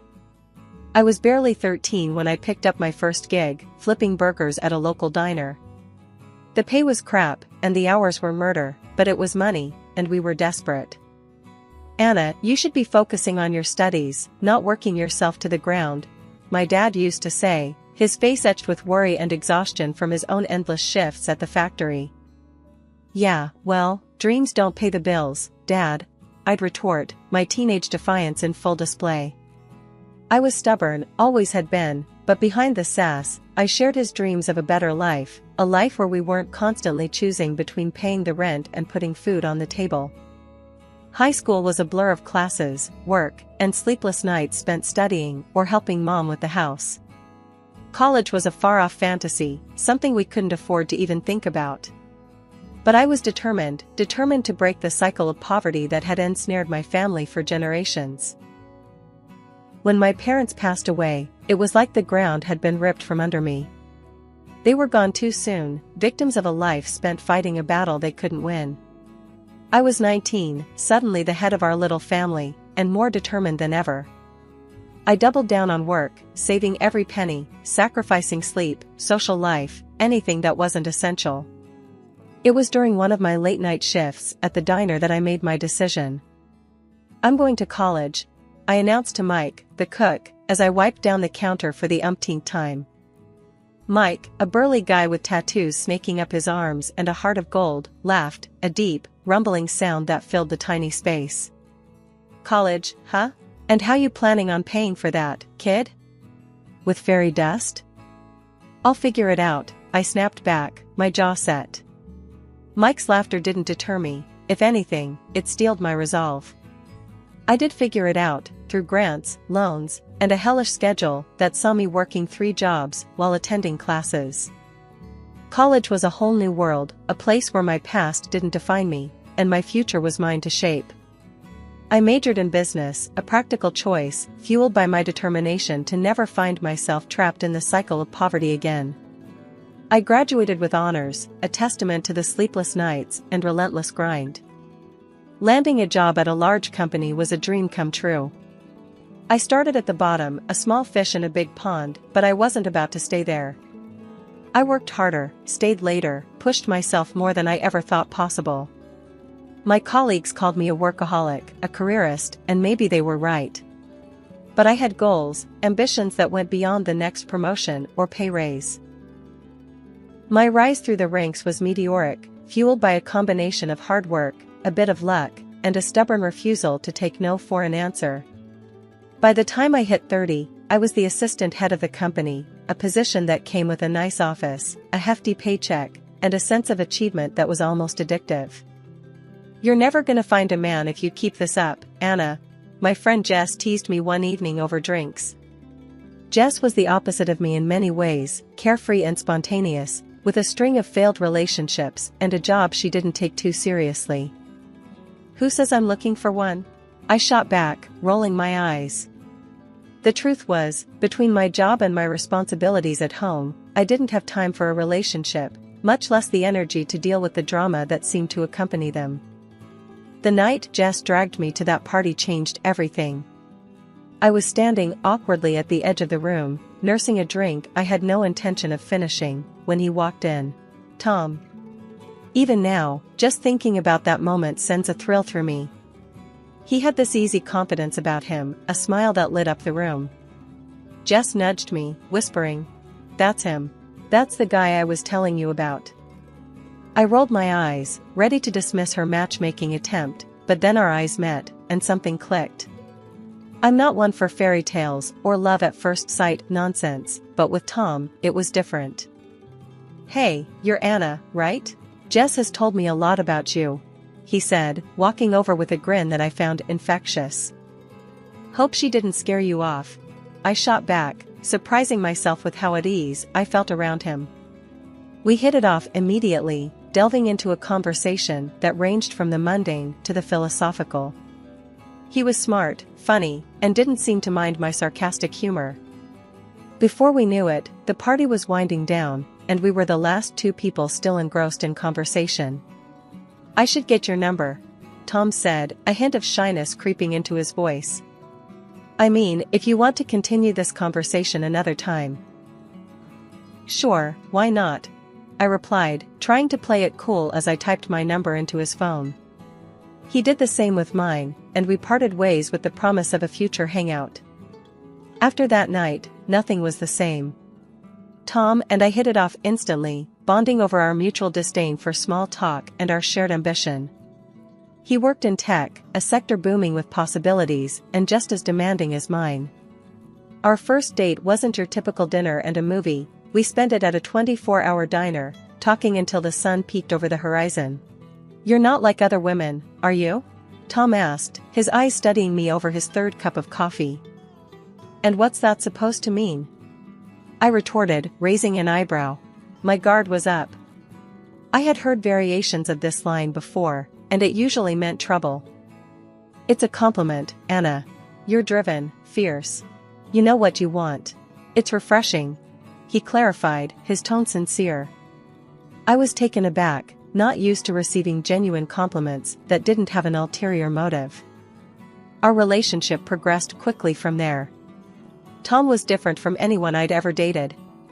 He didn't expect me to play the doting girlfriend, to cook dinners, or keep a spotless house. He valued my ambition, encouraged it even. When I had to stay late at work or bring work home, he didn't complain. More often than not, I'd come home to find that he'd ordered in or cooked something himself. "Anna, I don't need you to be a housewife. I just need you to be you," Tom said one evening, as we sat on the couch, surrounded by takeout boxes. It was the first time someone had said something like that to me, and it struck a chord deep within. My friends noticed the change in me. Jess, always the first to comment on my love life or lack thereof, was the most vocal. "What has Tom done with Anna?" she joked one evening when we met for drinks. "You're glowing, and I haven't seen you touch your phone once." "He's different," I admitted, feeling a smile spread across my face just thinking about him. When Tom proposed, it was out of the blue, at least for me. We were walking in the park, a rare day off for both of us. I was rambling on about a new project at work, excited about the challenges it presented. Without warning, Tom stopped walking, turning to face me with a seriousness I hadn't seen before. "Anna, I love you. I love your passion, your drive, your relentless pursuit of what sets your soul on fire. I don't want to spend another day without you by my side. Will you marry me?" he asked, pulling out a ring. I was speechless, which for me, was a rarity. "Are you sure? I mean, I'm a handful. I work a lot, I'm not the best at this domestic stuff." "Anna, stop," Tom interrupted, a soft laugh escaping him. "I'm not asking you to be anything other than who you are. That's the woman I fell in love with. That's the woman I want to marry." So, I said yes. It felt right, like everything in my life had been leading me to this moment. Marrying Tom was the easiest decision I ever made, but dealing with his mother, well, that was a whole different ball game. From the get-go, it was clear she had reservations about me. Not the kind you could easily brush off either. These were the deep-seated, "I've got my eye on you" kind. The first time I met her, it was awkward. We were at Tom's family home for dinner. His mom, Mrs. Thompson, was a petite woman with sharp eyes that missed nothing. The house was immaculate, the kind of clean that made you nervous to touch anything. She greeted me with a tight smile, her handshake firm, her eyes scanning me like I was a puzzle she was determined to solve. "Anna, is it? I've heard a lot about you," she said, her voice carrying an edge that was hard to place. "All good, I hope," I replied, trying to keep the mood light. "We'll see," she said, her smile not reaching her eyes. That should have been my first clue. Dinner was an exercise in patience. Mrs. Thompson had prepared a feast, but it felt more like an interrogation than a meal. She asked about my job, my family, my intentions with Tom, each question loaded like a cannon, ready to fire. "You work a lot, don't you, Anna?" she asked, passing me the salad. "I do, but I love my job. It's very fulfilling," I responded, trying to sound confident. "And what about when you have children? Who will take care of them if you're always working?" she pressed, her gaze fixed on me. Tom jumped in, trying to deflect the tension. "Mom, Anna's career is important to her, just like yours was to you." Mrs. Thompson huffed, clearly not pleased with the comparison. "I was always there for my children. A mother's place is with her family." The dinner dragged on, with Mrs. Thompson making veiled comments about traditional family roles and the importance of a woman being present in the home. It was exhausting, trying to defend my life choices to a woman who had already judged me. After we left, Tom was apologetic. "I'm sorry, Anna. I know she can be a bit much." "A bit?" I laughed, despite the tension. "She makes the Spanish Inquisition look like a casual chat." Tom sighed, running a hand through his hair. "I know she's tough, but she's just protective. She'll come around." But as time went on, it became clear Mrs. Thompson had no intention of coming around. Every visit was a minefield. Comments about my cooking, my career, even the way I dressed. It was like she had a checklist of everything a proper wife should be, and I was failing miserably. Mrs. Thompson's disapproval of me never wavered, not through any of our attempts to win her over or any compromises we tried to make. Her disdain was like a constant chill, impossible to ignore. But in the end, Tom and I got married, despite her cold disapproval. Our wedding was a modest ceremony, just how we wanted it, but throughout it all, Mrs. Thompson stood off to the side, her face as stony as ever. 2 years after tying the knot with Tom, life threw us a beautiful curveball. I was pregnant. The news brought us joy we hadn't imagined, but it also ramped up the tension with Mrs. Thompson, Tom's mom, to levels I didn't think were possible. With the pregnancy, I decided to work from home, a move my boss was surprisingly cool about. This arrangement, however, seemed to put me under a magnifying glass in Mrs. Thompson's eyes, giving her more ammo to criticize my every move. "You're still glued to that computer? Shouldn't you be resting or, I don't know, knitting something for the baby?" Mrs. Thompson's voice was laced with that familiar disapproval as she walked into our living room uninvited, as had become her habit. "I'm perfectly capable of managing my work and taking care of myself, thank you very much," I snapped back, frustration bubbling inside me. The last thing I needed was her archaic views on what a pregnant woman should and shouldn't do. "And Tom? Does he approve of his pregnant wife working like a mule?" she prodded further, ignoring my irritation. "Tom supports me, completely. Unlike some, he understands that I can work and be pregnant at the same time," I retorted, not bothering to mask my annoyance. Tom, ever the peacemaker, tried to intervene, sensing the growing tension. "Mom, please. Anna's doing great, and we're fine with our arrangement. Let's not turn this into an issue." But Mrs. Thompson was relentless. "I'm just saying, back in my day, we took care of our men and our homes. We didn't hide behind a screen all day." Her words stung, igniting a fury in me that I'd managed to keep at bay. "Well, it's not your day anymore, Mrs. Thompson. Times have changed. Women work, men help at home, and families manage just fine." Tom sighed, stepping between us. "Mom, I've told you before, Anna and I are happy with how we're handling things. Please, just respect our choices." But respect was a tall order for Mrs. Thompson. She viewed my work, especially during pregnancy, as a personal affront, a deviation from the norm she held so dear. Our home became a battleground, with each visit from her a test of my patience and Tom's diplomacy. Life has this funny way of throwing curveballs when you least expect it. Just when Tom and I were getting a handle on the whole pregnancy thing, his world turned upside down. He came home one day, looking like he'd lost a fight with a bear. "I got laid off," he said, the words heavy with worry. "With the baby on the way, I don't know how we're gonna manage." I won't lie, my heart sank. But seeing him so defeated, I knew I had to be the strong one. "We'll figure it out," I assured him, wrapping my arms around him. "We always do." As if on cue, life decided to test our resolve further. Tom's mom, Mrs. Thompson, took a nasty fall down her stairs, breaking her leg in 2 places. She was hospitalized, and with Tom out of work, the last thing we needed was another mouth to feed.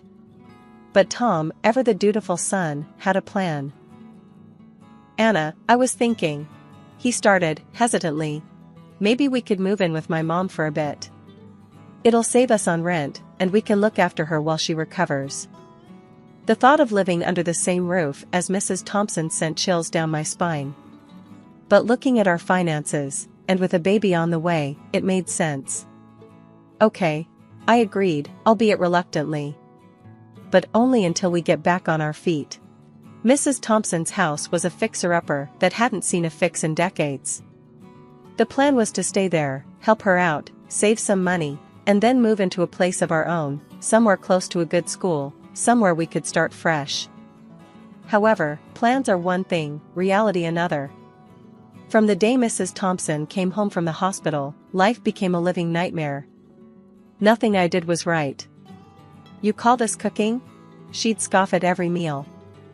"And look at this place, it's a mess." I tried, really tried, to bite my tongue and keep the peace, but it was hard. Especially when Tom landed a new job, which meant he was hardly ever home, leaving me to juggle work, pregnancy, and a cantankerous invalid who thought the sun shone out of her son's behind. "Are you even working, or just messing around on that computer all day?" Mrs. Thompson would yell from her room whenever she saw me on my laptop. "I'm working, Mrs. Thompson. I have a job, remember?" I'd respond, my patience wearing thinner by the day. "Well, you could fool me. Looks like you're playing games," she'd retort, convinced I was squandering my time. It was endless. If she wasn't complaining about the food, it was about how I arranged the living room or how I didn't pamper her enough. "I need tea. And bring something sweet with it. And after, you can give me a massage. My leg's killing me," she'd demand, as if I were her personal servant. Every day, I counted down the minutes until Tom got home, not for the company, but for the brief respite his presence offered from her complaints. But even then, it wasn't enough. "Talk to your mother, Tom. Please, I can't take much more of this," I'd plead with him night after night. Tom was in a tough spot, caught between his wife and his mother, but he always tried to mediate. "Mom, Anna's doing her best. You've got to ease up on her," he'd say, only to be met with, "I'm the one with a broken leg, and she's complaining? She should be taking care of me, not the other way around." It was a cycle of stress and arguments, one that took its toll on all of us. I longed for the day we could move into our own place, to escape the suffocating atmosphere of Mrs. Thompson's house and start our life anew, just the 3 of us. 3 months down the line, and the doc tells us Mrs. Thompson needs to start getting back on her feet, literally. He suggests these special walkers to help her get moving again. But nope, she ain't having any of it. Says it's too soon for her to be walking about, insisting on being waited on hand and foot instead. "I'm thinking we should get a nurse, or maybe look into a care home," I suggest to Tom one evening, utterly spent from juggling work, pregnancy, and playing nursemaid. Tom's hesitant, but before we can even float the idea by Mrs. Thompson, she throws a fit. "I'm not leaving my home or being looked after by strangers," she screeches when she overhears us. Things only spiral from there. My health starts taking hits left and right, swollen legs, sky-high blood pressure, you name it. One afternoon, I'm trying to work from bed, trying to keep my stress levels in check, when I hear shuffling in the hallway. It's Mrs. Thompson, sneaking about like she's up to no good. Curious, I drag myself up and peek out, just in time to see her in the kitchen, deliberately knocking a jar of jam off the counter. The glass shatters, spreading sticky sweetness all over the floor. "Oops," she says, all innocence, before hollering, "Dear, come clean this mess, would you?" The very next day, she ruins the stew I spent hours making by dumping in an unholy amount of spice. Just adding a bit of flavor, she says, smirking as my mouth feels like it's on fire. But the last straw? She messes with my tea. After dinner, Tom's about to pour himself a cup when she screeches like a banshee. Don't touch that. It turned out, she laced it with laxatives, a nasty lesson for not spending enough time in the kitchen. Tom's livid. This is beyond the pale, Mom. You could have heard Anna and the baby. She just shouted back, telling us to pack up and leave if we're so unhappy. So, that's exactly what we do. We found a small apartment close to where we'd been eyeing a house to buy and move out. A couple of days after leaving Mrs. Thompson's house, Tom and I got the ball rolling on getting our own place. We managed to sort out the paperwork and made the first payment on a house that felt like a dream come true. It was a modest place, but it was ours, a sanctuary from the storms we'd weathered. With me being 9 months pregnant and all, we decided to take it easy on setting up the house. Just being there, in our own space, was enough to make us both grin like fools. Tom was beside me, his hand resting gently on my belly, as we talked about the future, about how different our kids' life would be in this new home. Can you believe it? We're actually here, I said, looking around the empty living room, imagining it filled with laughter and love. I know, babe. It's all starting to feel real, Tom replied, his voice thick with emotion. 2 weeks flew by in a blur of unpacking boxes and late-night cravings until one night, the real adventure began. I felt a sharp pain and knew it was time. Tom, I gasped. It's happening. He was by my side in an instant, panic and excitement warring in his eyes. Okay, let's get you to the hospital. Everything's gonna be alright, he said, more to himself than to me. At the hospital, as I was dealing with contractions, Tom's phone rang. His face went pale when he saw who it was. It's about my mom, he muttered after the call. She's in the hospital again, hip fracture. She's asking for me. For a moment, I saw the conflict in his eyes, torn between his mother and being there for the birth of our child. But then, he made his choice. She'll have to wait, he said firmly, his hand squeezing mine. I'm not leaving you. Not now. That decision, to stand by me and our child in those crucial moments, it meant everything. It wasn't just about being physically present, it was about showing where his priorities lay, about choosing us over the guilt and manipulation that had clouded so much of our lives. In those hours, as we welcomed our little one into the world, everything else fell away. The struggles with Mrs. Thompson, the uncertainties about our future, they all seemed to shrink in the face of this new life we'd brought into the world. Finally back in our new home, me, Tom, and our little bundle felt like we could start fresh, really begin our lives as a family. It was a peace I hadn't felt in months, maybe even years. That peace, though, got tested about a week later. Tom got a call from his mom. I overheard bits and pieces, the tension in his voice a clear sign of what was coming. After he hung up, he filled me in. Mom's saying she wants to move in here. Thinks you should take care of her while she recovers, Tom said, a hard edge to his words I rarely heard. My heart sank for a moment, memories of the last few months flashing back. But then, Tom continued. I told her no. I said she needs professional care, not us.